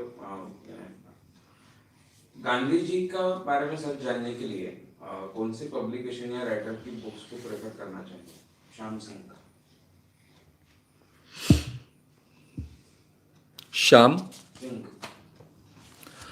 श्याम सिंह, इनका सवाल ऐसा है कि गांधी जी को सही माने में समझने के लिए कौन सी किताब पढ़नी चाहिए। एक तो आप सब जानते हैं ऑटोबायोग्राफी ऑफ गांधी, गांधी का आत्मचरित्र पढ़ना चाहिए। लेकिन हमको उसमें से गांधी जो मिलते हैं वो बहुत पहले के गांधी मिलते, बाद के गांधी उसमें मिलते नहीं हैं। लेकिन उसमें से हमको गांधी के विचार करने की प्रक्रिया और गांधी का पूरा व्यक्तित्व समझ में आता है। पहले मेरे सामने सही में दिक्कत थी कि मैं आपको कौन सी किताब रिकमेंड करूं, क्योंकि गांधी जी के बारे में इतने लोगों ने लिखा है, अलग अलग ढंग से लिखा है। गांधी जी की खुद की किताबें जो है वो बहुत मर्यादित है, कम है। उन्होंने लिखा नहीं है ऐसा नहीं है, बहुत लिखा है, उनके खंड भी उपलब्ध है, लेकिन उसमें सब बातें आधी अधूरी होती है, क्योंकि वो सब जो उनके मैगजीन्स थे, सॉरी वीकलीज थे, वो वीकलीज में साप्ताहिक में प्रसिद्ध होने वाले आर्टिकल्स थे। गांधी ने एक जगह बैठकर पूरी की पूरी किताब लिखी, ऐसी बहुत कम किताबें हैं। इसलिए उनके एक विचारों की पूरी श्रृंखला मिले, ऐसे विचार समझना कठिन है। लेकिन अभी मैं आपको एक किताब इजीली रिकमेंड कर सकता हूं, जिससे हमको गांधी बेहतर समझने में बहुत अच्छी मदद मिलती है। सुरेश द्वादशीवार इनकी एक किताब है गांधी पर। बहुत सुंदर किताब है। वो किताब को आप बहुत अच्छे ढंग से समझ सकते हो, पढ़ सकते हो. थोडं ती बॅग घेऊन ये बरं पुस्तकांची. पांढरी जूटची बॅग, आपली जूटची बॅग आहे.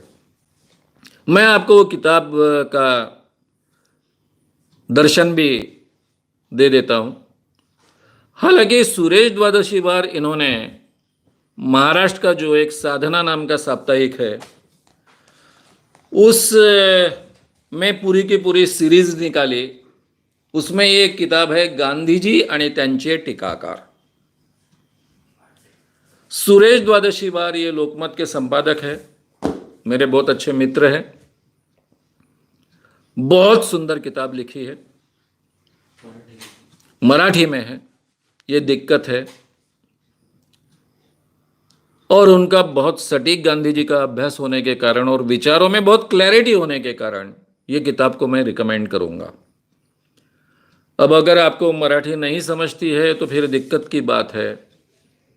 रहा सवाल इंग्लिश का या फिर हिंदी का, तो मैं थोड़ी जानकारी लूंगा और ऐसी कोई किताब है क्या जिसको रिकमेंड कर सकता हूं, तो वो रिकमेंड मैं एक बाद में करूंगा.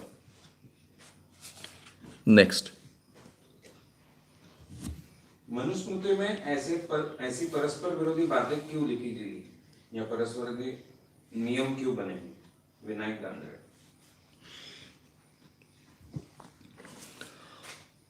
विनायक दांधळे पाटिल इनका सवाल है कि मनुस्मृति में ऐसी परस्पर विरोधी बातें क्यों लिखी गई. इसके पीछे का कारण तो सावरकर जी ने बहुत विस्तार से आपके सामने दिया है. यानी पहले तो ये ध्यान में लाकर दिया कि ये परस्पर विरोधी है और एक व्यक्ति नहीं लिख सकता, यानी मनु ने नहीं लिखा या फिर भृगु ने नहीं लिखा है. इसमें अलग अलग लोगों ने बार बार ये बातें डाली है, जिसको हम प्रक्षिप्त करना कहते हैं, घुसेड़ना कहते हैं. लेकिन वो क्यों की गई होगी, इसके बारे में सावरकर जी ने बोलते वक्त ऐसा कहा है कि उनमें से काफी लोगों ने ये बातें घुसेड़ते वक्त अच्छे विचारों से ही की होगी. उसके पीछे का दृष्टिकोण अच्छा होना चाहिए. अब सावरकर जी ने ऐसा क्यों कहा, क्योंकि एक बात याद रखिए, सावरकर जी अपने आप को हिंदुत्ववादी कहते थे. वो जो अपने आप को हिंदू समझते हैं उनमें सुधार लाना चाहते थे. इसलिए वो उनको ज्यादा टॉर्चर नहीं करना चाहते थे, ज्यादा दुखी नहीं करना चाहते थे. मेरे विचारों के कारण मुझसे वो दूर न भागे, ये भी उनको देखना था. शायद इसलिए उन्होंने इस ढंग से ये बात रखी. क्योंकि एक बार वो कहते हैं कि हम ये मानेंगे कि ये बातें एक ही व्यक्ति ने लिखी है, मनु ने लिखी है या फिर भृगु ने लिखी है, तो हमको कहना पड़ेगा कि मनु या भृगु भ्रमिष्ट था, यानी पागल था. लेकिन ये तो सच नहीं है कि एक ही व्यक्ति उल्टा पलटा लिखेगा. इसलिए बाकी चीजें लोगों ने इसमें घुसेड़ी होगी, डाली होगी. लेकिन उसके पीछे शायद उनका उद्देश्य अच्छा था. ये उद्देश्य अच्छा नहीं दिखता है. ये जो अलग अलग आचार्यों ने इसमें जो प्रक्षिप्त किया, उसके पीछे के उद्देश्य अच्छे नहीं थे. इतना तो डेफिनेटली हमारे ध्यान में आता है. मनुस्मृति का अभ्यास करते वक्त जो श्लोक बदलते गए, जैसे मैंने उदाहरण दिया था कि ब्राह्मणों ने अपने जीवन में धन संग्रह नहीं करना चाहिए, उनको धन संग्रह करने का अधिकार नहीं, ये श्लोक है. और बाद में इतने श्लोक घुसेड़े गए, उसमें प्रक्षिप्त किए गए कि राजा ने अगर कोई संपत्ति प्राप्त की युद्ध में तो उसका इतना हिस्सा ब्राह्मणों को देना चाहिए. व्यक्ति ने पाप के प्रायश्चित के लिए इतना हिस्सा देना चाहिए. जो गाय ब्राह्मण को दान देता है उसको ये पुण्य मिलता है, वगैरह वगैरह. ये संपत्ति नहीं तो क्या, उन दिनों की संपत्तियां ने क्या था, नोट तो थे नहीं, कॉइन्स तो थे नहीं. संपत्ति यानी गोधन, संपत्ति यानी अनाज, संपत्ति यानी सोना। इससे ज्यादा तो संपत्ति थी नहीं। तो ये बाद में दिखता है कि धीरे धीरे इन आचार्यों के अपने स्वार्थ उसमें से पैदा होते गए और ये स्वार्थ मूलक काफी काफी श्लोक उसमें डाले गए, जिनकी चर्चा शायद, क्योंकि सावरकर जी ने मनुस्मृति और स्त्री तक ही अपना मुद्दा मर्यादित रखा था और वो बहुत अच्छे लेखक और वक्ता होने के कारण उसी मर्यादा में उन्होंने अपनी सब बातें रखी हैं। लेकिन मनुस्मृति में बाकी भी श्लोक है। कोई शूद्र अगर संस्कृत मंत्र सुनता है तो उसके कान में तप्त सीसा डालना चाहिए। अब ये जो श्लोक आया, ये तो किसी भी अर्थ से अच्छे विचारों के साथ में आ नहीं सकता है। इसमें उसे शूद्र को नीचा दिखाना ही है, यानी एक तरफ मंत्र की पवित्रता सिद्ध करनी है, जैसा आगे चलकर यह आया कि कोई ब्राह्मण अगर किसी शूद्र स्त्री का सांस भी लेता है तो वो पतित होता है, यानी शूद्र को नीचा दिखाना ये तो उसमें है। लेकिन इसमें हम कह सकते हैं कि उसमें शायद वो ब्राह्मण का चरित्र शुद्ध रखना चाहता था, इसलिए शूद्र स्त्री से दूर रहे, इसलिए शायद उसने ये कहा हो, ऐसा फायदा हम दे सकते हैं। लेकिन जो शूद्र मंत्र, संस्कृत मंत्र उच्चारण सुनेगा, उसके कान में तप्त लावारस डालो, ये मंत्र किस अर्थ से अच्छे विचारों से आ सकता है? इसके पीछे तो दूषित विचार ही होने चाहिए। या फिर आगे चलकर यह बात आई जो पहले नहीं थी मनुस्मृति में, शूद्र को संपत्ति रखने का अधिकार नहीं। जो भी शूद्र अपने पास में संपत्ति रखेगा, उसकी संपत्ति राजा ने जब्त करनी चाहिए और उसका अमुक अमुक हिस्सा ब्राह्मण को देना चाहिए। अब यह श्लोक किसी भी अच्छे विचार से तो आ नहीं सकता है। शुरुआत में मनुस्मृति में शूद्र ने संपत्ति नहीं रखनी चाहिए ऐसा कहीं नहीं है। बाद में यह भी डाला जाता है, भी डाला जाता है, और राजा केवल जब्त करे, यहां तक ये बात रुकती नहीं है, तो उसका हिस्सा ब्राह्मणों में बांटा जाए, ये भी आता है। तो आगे चलकर कई हजारों सालों तक या फिर सैकड़ों सालों तक यह व्यवस्था दृढ़ होते गई, बंदिस्त होते गई। Absolute power corrupts absolutely. जब एक निरंकुश सत्ता हाथ में आती है तो वो भ्रष्ट होता है आदमी। इस ढंग से इस जाति के हाथ में ये निरंकुश सत्ता आने के बाद में उन्होंने अपने स्वार्थ सिद्ध हो ऐसी कुछ बातें इसमें डाली है। ये मनुस्मृति के अभ्यास के आधार पर हमको स्पष्टता दिखता है। उसके पीछे के ये भी कारण है, यानी एक तरफ स्वार्थ है, फायदा उठाने की कोशिश है, हाथ में अधिकार है, उसका दुरुपयोग करने की कोशिश है, ये भी उसमें दिखता है।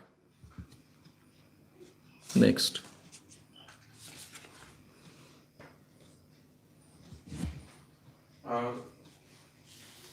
धार्मिक कट्टरवाद या धार्मिक किताबें जिनमें साइंस का कोई आधार नहीं होता, क्या इस कारण हमारी प्रगति नहीं हो रही है? महाराज या काजी या जो भी धर्म गुरु होते हैं, उनकी चीजें सच मानकर हमारा नुकसान हो रहा है। महेश स्वामी इनका सवाल ऐसा है कि हमारी जो धार्मिक कट्टरता है या फिर हम जो ग्रंथ में लिखा है, किसी स्वामी ने कहा है, उसी की बात सुनते हैं, क्या इस कारण हमारा विकास नहीं हो रहा है? आपने बहुत सही और अच्छा सवाल पूछा। एक जमाने में जो भारत बहुत प्रगत था, दुनिया के बहुत आगे था, सुजलाम सुफलाम था, भारत में सोने का धूर निकलता था और वैज्ञानिक क्षेत्र में भी बहुत आगे था। जैसा हमेशा कहा जाता है कि भारत में जो तलम वस्त्र बनता था वो इतना मुलायम होता था और इतनी छोटी जगह पर रखा जा सकता था। ऐसे क्वालिटी का वस्त्र बनाने की कला भारत ने साध्य की थी। और जब भारत सुजलाम सुफलाम होगा, इतनी बड़ी लोक संख्या होने के बावजूद पेट भरकर वो जी सकता है, ऐसी अवस्था होगी, तो इसका मतलब उसने खेती और बाकी जगह पर बहुत अच्छे अनुसंधान किए होंगे, तभी ये प्रगति साध्य हुई है।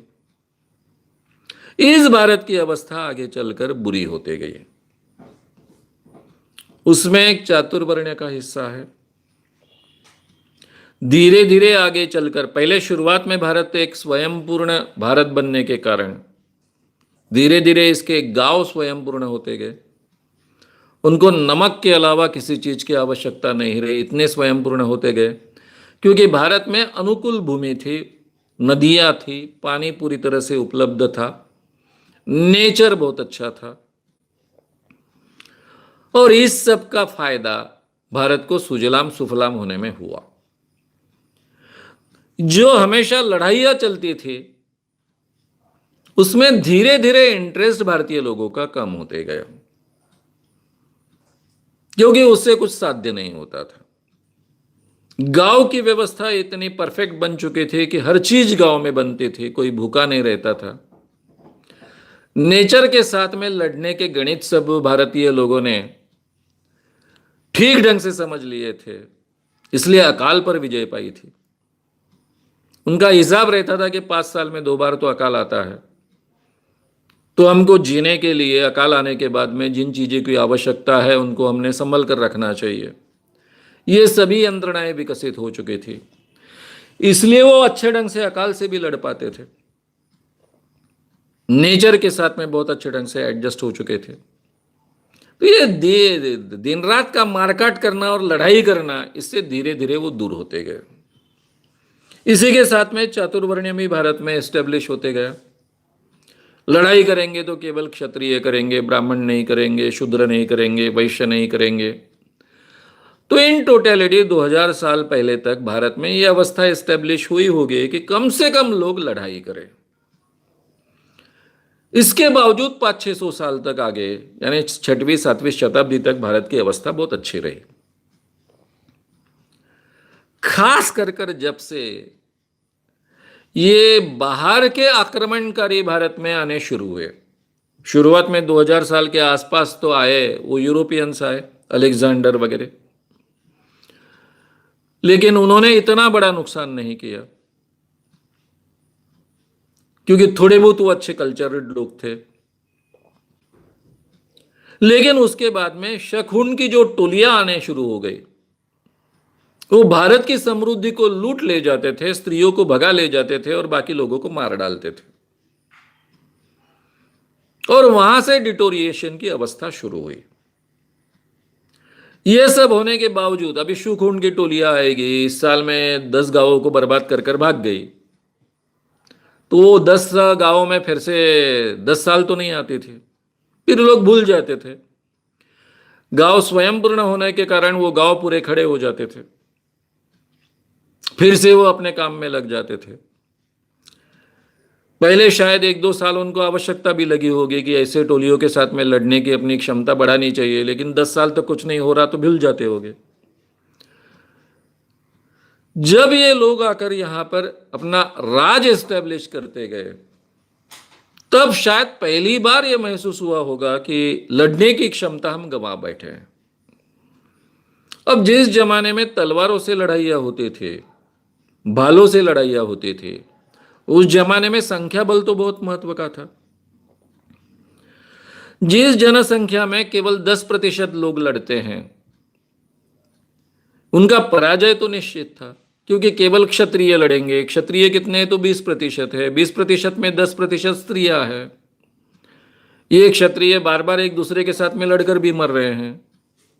तो ये 10% में भी जो लोग बार बार मर रहे हैं, उनमें से पूरे 100% लोगों की हिफाजत कैसे करेंगे? यानी भारत में भारत को जो 800-900 साल पूरी तरह से गुलाम रहना पड़ा और 1200-1300 साल तक उसके हाल होते गए, इसके पीछे का कारण यहां का चातुर्वर्ण्य है एक तरफ, और दूसरी तरफ यहां का सुजलाम सुफलाम होना भी है, गांव का स्वयंपूर्ण और स्वतंत्र होना भी है। ये दोनों का सम्मिलित परिणाम हो रहा है, और इसलिए भारत गुलाम बना। भारत में आगे चलकर ये मनुस्मृति जैसे जैसे एस्टेब्लिश होते गई, यहां पर कोई बदलाव के लिए गुंजाइश नहीं बची। जो पहले व्यवसाय में अपना काम करते थे, उस व्यवसाय में अलग अलग संशोधन करते थे, अलग अलग चीजें ढूंढते थे, आसान होता था, वो प्रक्रिया शायद रुक गई। आगे चलकर यह अधिकार भी नहीं बचा और हमने अपने आप को बंदिस्त कर दिया, और वही परंपरा आज भी कायम है। अब इस तुलना में अगर हम यूरोप का विचार करें, यूरोप का जो भी इतिहास उपलब्ध है वो हम देखते हैं तो हमारे ध्यान में आता है कि यूरोप कितना पिछड़ा हुआ था। ग्रीकों के जमाने में विज्ञान का काफी विकास हुआ था, यानी 2500 साल पहले से लेकर 2000 साल पहले तक। बाद में रोमन्स आए। रोमन्स ने शायद वो ये विज्ञान के विकास को रोका नहीं था, लेकिन जैसे ही क्रिश्चियनिटी एस्टेब्लिश हुई, रोमन्स और ग्रीकों का ज्ञान सबका सब सड़ने लग गया, और पूरा का पूरा यूरोप एक बहुत ही अलग अवस्था में चला गया। 13वीं-14वीं शताब्दी तक यूरोप बहुत पिछड़ा था। उसके बाद में 14वीं-15वीं शताब्दी के बाद में, खास कर 16वीं शताब्दी से यूरोप में बड़े पैमाने पर वैज्ञानिक अनुसंधान होने शुरू हुए। बाइबल ने, वहां के धर्म ने इसका कड़ा विरोध किया। जो वैज्ञानिक अनुसंधान बाइबल के विरोध में थे, उनको नकारा गया।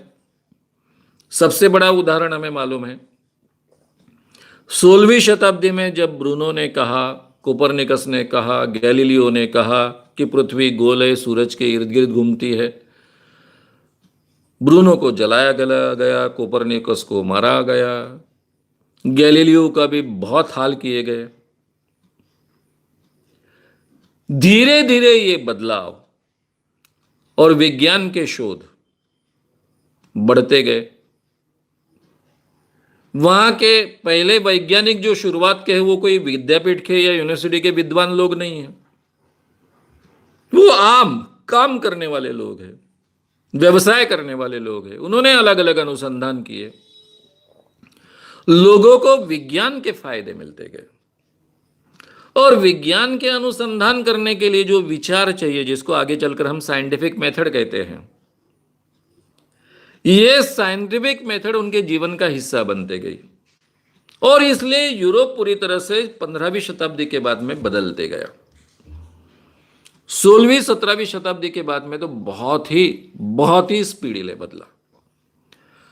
इतना स्पीडीली बदला कि जिन लोगों को खाने के लिए ठीक ढंग से नहीं था, भूखे मरते थे यूरोप में, क्योंकि वहां के नेचर की अवस्था बहुत ही इंसान के खिलाफ थी। वही यूरोप पूरे दुनिया में राज करने लग गया।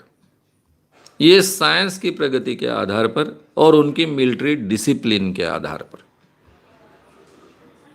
पूरे दुनिया पर, सभी खंडों पर यूरोप के लोगों ने राज किया है।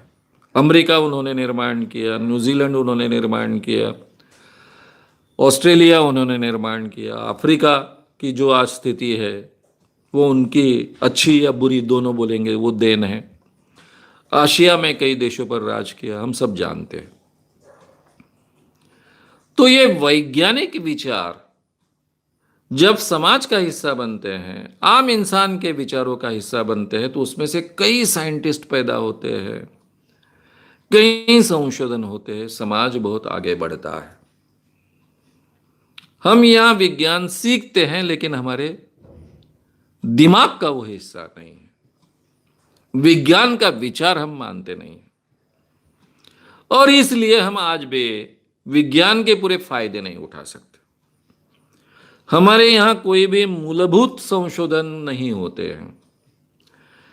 जिन भी भारतीयों ने कुछ मूलभूत संशोधन किए वो भारत के बाहर किए हैं, भारत में ज्यादा नहीं होते।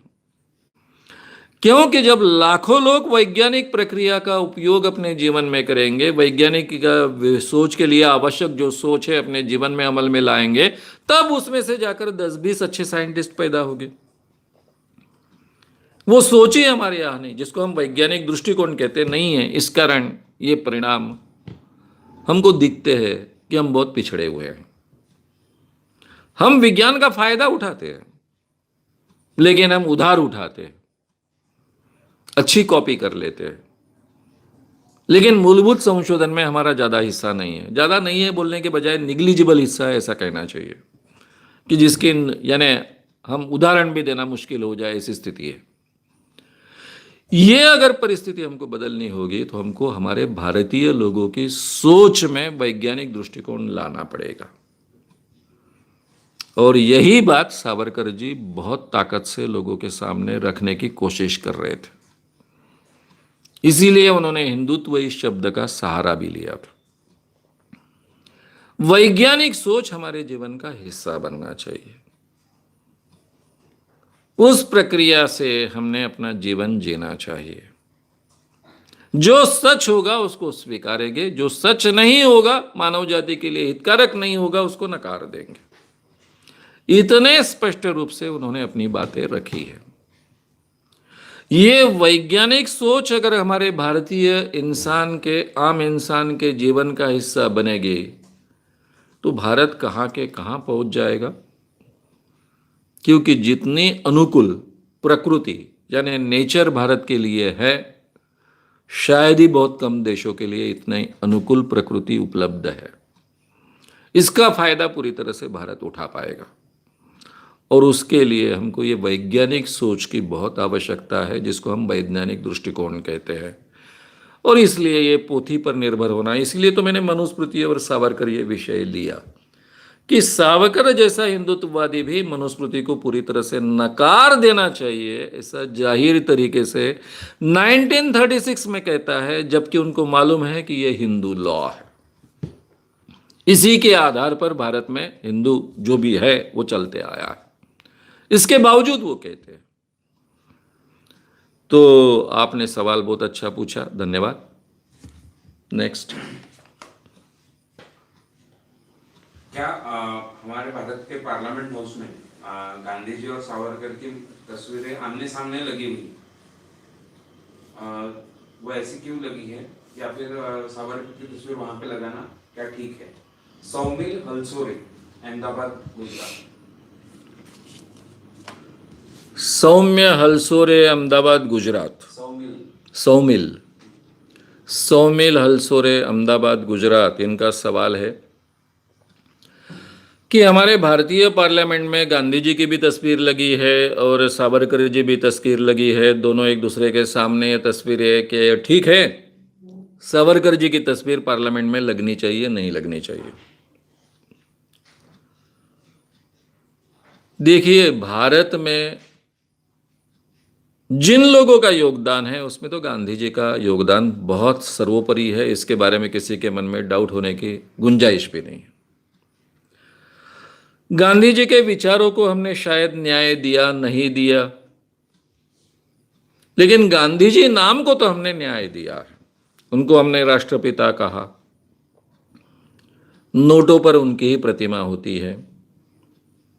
उनके विचारों को शायद हमने न्याय नहीं दिया, मैं भारत की बात कर रहा हूं, भारत गवर्नमेंट की बात कर रहा हूं, लेकिन उनके नाम को तो हमने न्याय दिया है। लेकिन इतने बड़े देश के संवर्धन में केवल एक व्यक्ति का तो हाथ नहीं हो सकता है,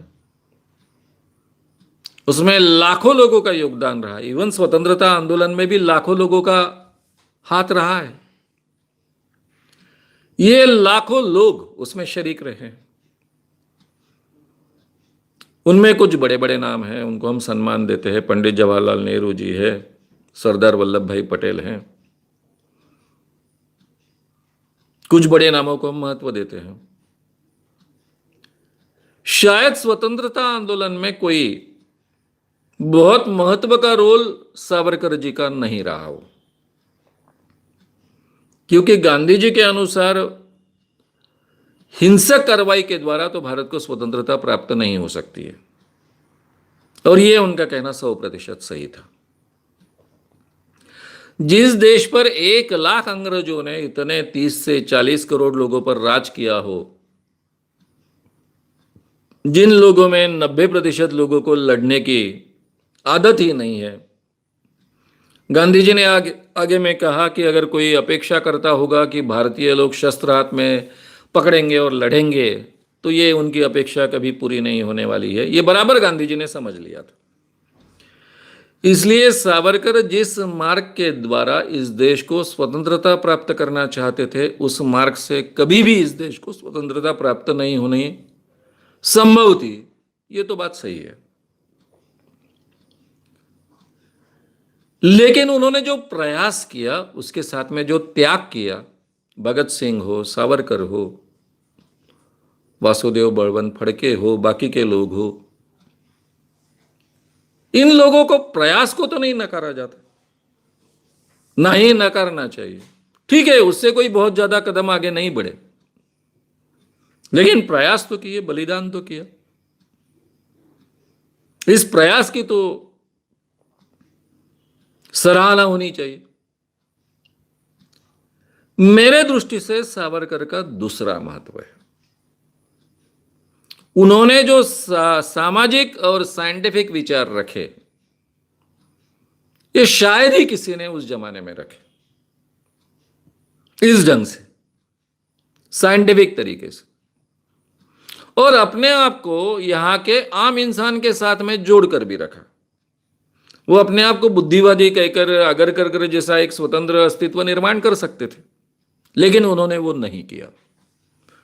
उन्होंने अपने आप को बार बार हिंदुत्ववादी कहा, हिंदू शब्द के साथ में जोड़कर रखा, क्योंकि वो यहाँ के मैक्सिमम आम इंसान है, उसके साथ में जुड़कर रहना चाहते थे और उनमें बदलाव लाना चाहते थे। तो ये उनका एक बहुत बड़ा काम है। इसलिए पार्लियामेंट में अगर सावरकर जी का भी फोटो है तो ये अच्छी बात है। मेरे जैसे व्यक्ति को सावरकर जी को जितनी भारत में प्रतिष्ठा मिले उतनी आवश्यक लगती है, क्योंकि हमारे भारत में एक विचित्र स्थिति है कि विचार सत्य हैं, इसलिए स्वीकारना लोगों के लिए बहुत कठिन होता है। लेकिन किसी एक पूज्य व्यक्ति ने कहा, आदरणीय व्यक्ति ने कहा, तो उनको वो स्वीकारना आसान लगता है। और इसलिए मुझे ऐसा लगता है कि उसके बारे में विचार होना चाहिए। और सावरकर जी का जो भी मूर्ति लगी है, फोटो लगा है, तो उसका हमने समर्थन करना चाहिए। माफीवीर कर कर केवल उनको नकारना नहीं चाहिए। उसके बारे में तो मैंने पहले ही कहा है कि उनको माफीवीर कहना है कि फिर वो जो शिवाजी महाराज का गनीमी कावा था उसका हिस्सा था, इसके बारे में चर्चा हो सकती है। उसको ज़्यादा महत्व नहीं देना चाहिए, ऐसा मैं मानता हूँ। नेक्स्ट। लोग बहस करने के लिए तैयार होते हैं पर सुनते ही नहीं हैं, तो उन्हें किसी के बारे में सुनने के लिए कैसे तैयार करें? निशांत इंगोले। निशांत इंगोले, इनका सवाल ऐसा है कि लोग बहस करने के लिए तैयार हो जाते हैं लेकिन बिल्कुल सुनते नहीं हैं, तो उनको कैसे तैयार किए जाए? आसान बात है। जो लोग केवल बहस करते और सुनने को तैयार नहीं, उनको क्या बोलने का? ये ठीक है ना, ये मानव साहब की सीढ़ी जो है वो आप सुनेंगे, हम साथ में सुनेंगे और फिर बहस करेंगे। अब उसको अगर बहस करना है, आपके साथ में लड़ना है, तो सीढ़ी ईमानदारी से सुनेगा। ईमानदारी से सुनेगा तो परिवर्तन के लिए बहुत गुंजाइश है। केवल बहस से किसी को बदला नहीं जा सकता है। चर्चा में से आदमी बहुत आगे जा सकता है, लेकिन बहस से नहीं जा सकता है। केवल बहस करेगा तो वो अपने आप की सुरक्षा करता रहेगा, आपकी बात को काटने की कोशिश करते रहेगा, यहीं तक अपने आप को सीमित रखेगा। इसलिए जब केवल बहस होती रहती है तो उसका ज्यादा उपयोग नहीं होता है। इसलिए हमने हमेशा कोशिश करनी चाहिए कि बहस का रूपांतरण चर्चा में किया जाए। एक आध आदमी बहुत भड़का हुआ है, अपनी कोई बात सुनने के लिए तैयार नहीं। भाई, जिस बात के लिए अपन बहस कर रहे हैं वो तो बात इस पर से निकली ना, इसके बारे में मानव साहब ने ये बात कही है, उसको हम शांति से सुनेंगे। लगे तो तू पॉइंट्स निकाल, और पॉइंट्स निकालने के बाद में फिर एक एक पॉइंट को तू काट, फिर मैं तेरे को मानूंगा। ये आह्वान उसको आप देंगे और वो आह्वान अगर स्वीकारेगा तो फिर उसमें से काफी बदलाव की गुंजाइश बढ़ जाती है। क्योंकि वो कितना भी गुस्से से सुनेगा, उसको काटना है इसलिए सुनेगा, फिर भी उसको तो सुनना पड़ेगा। काटना है तो उसके बारे में विचार करना पड़ेगा। काटना है तो उसके बारे में विचार करते वक्त इसके विरुद्ध क्या सच्चाई है उसको जानने की कोशिश करना पड़ेगा, और तब धीरे धीरे उसका दिमाग खुलते जाएगा। ये तरीका होता है। जब कोई बहस बहुत बढ़ती है और ये बहस कटुता की ओर बढ़ती है, तब हमने रोक देनी चाहिए। यानी दूसरा आदमी बहुत गुस्सा हो रहा है, चिढ़ गया है, तब हमने बोलना चाहिए, भाई तेरा मेरा भाईचारा ज्यादा महत्व का है। विचार तो जिंदगी भर करते रहेंगे हम। ठीक है, आज तुझे ये बात पटती नहीं है, बहुत चिढ़ हो रही है तेरे को, यहां आप रुक जाएंगे, अब दूसरी बात करेंगे, पिक्चर पर बात करेंगे, बाकी चीजों पर बात करेंगे, फिर कभी इस विषय पर बात करेंगे, ज्यादा अभ्यास कर बात करेंगे। यानी आपने हमेशा यह दर्शाना चाहिए कि हमारी कटुता के कारण एक दूसरे में संबंध खराब न हो। हमें एक दूसरे के साथ के संबंध ज्यादा महत्वपूर्ण लगते हैं, मौल्यवान लगते हैं। बहस ठीक है, इस ढंग से अगर आप लोगों के साथ में चर्चा करते जाओगे तो मुझे लगता है आपके रिजल्ट्स बदलते जाएंगे और उसका फायदा लोगों में बदलाव होने में भी होगा। नेक्स्ट,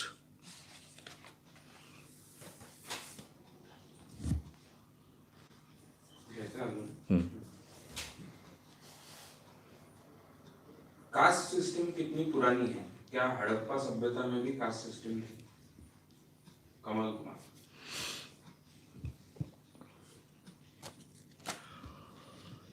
कमल कुमार, इनका सवाल ऐसा है कि कास्ट सिस्टम कितनी पुरानी है।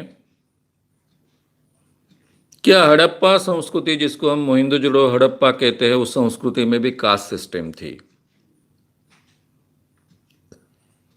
हड़प्पा, मोहिंदोजोड़ो, ये संस्कृति तो उससे भी पुरानी है, मनुस्मृति से ज्यादा पुरानी है। मनुस्मृति में जो भी प्रक्षिप्त हुआ शायद 2000 साल पहले तक प्रक्षिप्त हुआ, ऐसा अगर हम मानते हैं तो हमें उस समय के समाज का चित्रण मिल जाता है। मनुस्मृति ये यहाँ के भारत में अमल में आने वाला, मैक्सिमम लोगों के लिए अमल में आने वाला लॉ था। ये तो फैक्ट है। अगर ये लॉ था और इसमें कोई भी कास्ट सिस्टम नहीं है तो इसका मतलब तो साफ है कि यहां कोई कास्ट थी नहीं। मनुस्मृति में ये 4 वर्णों का वर्णन मिलता है, कुछ व्यवसायों का वर्णन मिलता है, जैसे चांडाल। प्रतिलोम विवाह में से चांडाल पैदा होते हैं, और चांडाल क्या काम करते हैं? तो प्रेत जलाने का काम करते हैं। फिर कुछ जातियों के उल्लेख नहीं, लेकिन व्यवसाय के उल्लेख मिलते हैं। लेकिन किसी भी जाति के उल्लेख आपको मनुस्मृति में नहीं मिलते। इसमें काफी चीजें प्रक्षिप्त हुई है, घुसेड़े गई है। मान भी ले कि 2री, 3री, 4थी शताब्दी तक इन चीजों को घुसेड़ा गया, जब तक मनुस्मृति में घुसेड़ा गया होगा तब तक तो डेफिनेटली भारत में कास्ट सिस्टम नहीं थी। इतना तो हम कह सकते हैं। जैसे नंद नाम का, जहां चंद्रगुप्त ने बाद में अपना राज्य स्थापित किया, नंद नापित था। वो नापित होने के बावजूद राजा बना था। नापित यानी जो बाल काटता है वो। और उस जमाने में क्षत्रिय, ब्राह्मण, ये वर्ण के उल्लेख मिलते हैं। कौटिल्य ब्राह्मण था, चंद्रगुप्त क्षत्रिय था, नंद नापित था, शूद्र था, लेकिन राजा था। वहां कहीं भी आपको उस वातावरण में छुआछूत नहीं दिखती है। ब्राह्मणों से क्षुद्रों को दर्जा कम है, लेकिन हीन दर्जा नहीं है। जैसा आगे चलकर अस्पृश्यता और सब चीजें हुई, उस ढंग का नहीं है। वो राजा बन सकता है, और वो राजा है, इसकी मान्यता पूरे भारत में है, ताकतवर राजा है। तो इस पर से तब जाति व्यवस्था थी नहीं, वर्ण थे लेकिन जाति व्यवस्था थी नहीं, ये हमको दिखता है। अब वो काल है, तब से लेकर बाद में जाति व्यवस्था का ऐतिहासिक उल्लेख हमको मिलेगा, वो 14वें 15वें शताब्दी के बाद के ही मिलते हैं। जो यूरोपियन लोगों ने लिख कर रखा, बाकी लोगों ने लिख कर रखा, तो बीच में कहीं तो भी ये जाति व्यवस्था तैयार हुई। उसके ऐतिहासिक प्रूफ्स हमारे पास नहीं है, लेकिन ये मानकर चले कि 4वीं-5वीं शताब्दी के बाद में कभी तो भी ये जो हमारे यहाँ की चातुर्वर्ण व्यवस्था थी, उसका रूपांतरण धीरे धीरे कुछ सालों में, सैकड़ों सालों में जाति व्यवस्था में रूपांतरित हुआ, और 14वीं-15वीं शताब्दी के बाद में वो सही माने में जाति व्यवस्था के रूप में एस्टेब्लिश हुआ होगा। क्योंकि तब से तो फिर हमको जाति व्यवस्था, अस्पृश्यता, इसके कई प्रूफ्स मिलते गए हैं। ये अंदाज हम कर सकते हैं। इतिहास लेखन की परंपरा न होने के कारण सटीक इसके बारे में कुछ कह नहीं सकते हैं। तो मित्रों, अभी 11 बज रहे हैं, यहाँ रुकना चाहिए। आपके क्वेश्चन आंसर्स हमारे लिए बहुत ही महत्व के हैं। जिनके सवाल अभी बचे हैं वो बाद में रिकॉर्ड किए जाएंगे और बाद में अपलोड किए जाएंगे। अगले शनिवार को रात को 8 बजे मिलते हैं। सावरकर जी का ही विषय होगा। जिन लोगों ने अभी तक YouTube चैनल को, श्याम मानव चैनल जो है उसको सब्सक्राइब नहीं किया, कृपया उसको सब्सक्राइब कीजिए, बेल आइकॉन भी दबाइए कीजिए और बड़े पैमाने पर शेयर भी कीजिए।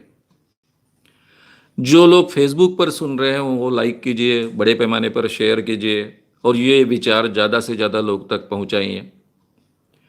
मित्रों, ये बेहतर इंसान बनने की जो प्रोसेस है, मोमेंट है, उसमें शरीक होइए, उसका हिस्सा बनिए। अभी यहाँ रुकते हैं। गुड नाइट, शुभ रात्रि, धन्यवाद, धन्यवाद, धन्यवाद।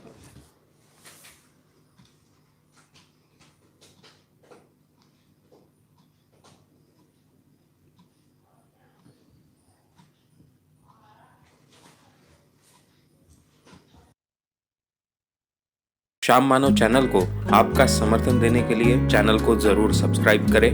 चैनल के नोटिफिकेशन पाने के लिए बेल आइकन भी दबाएं।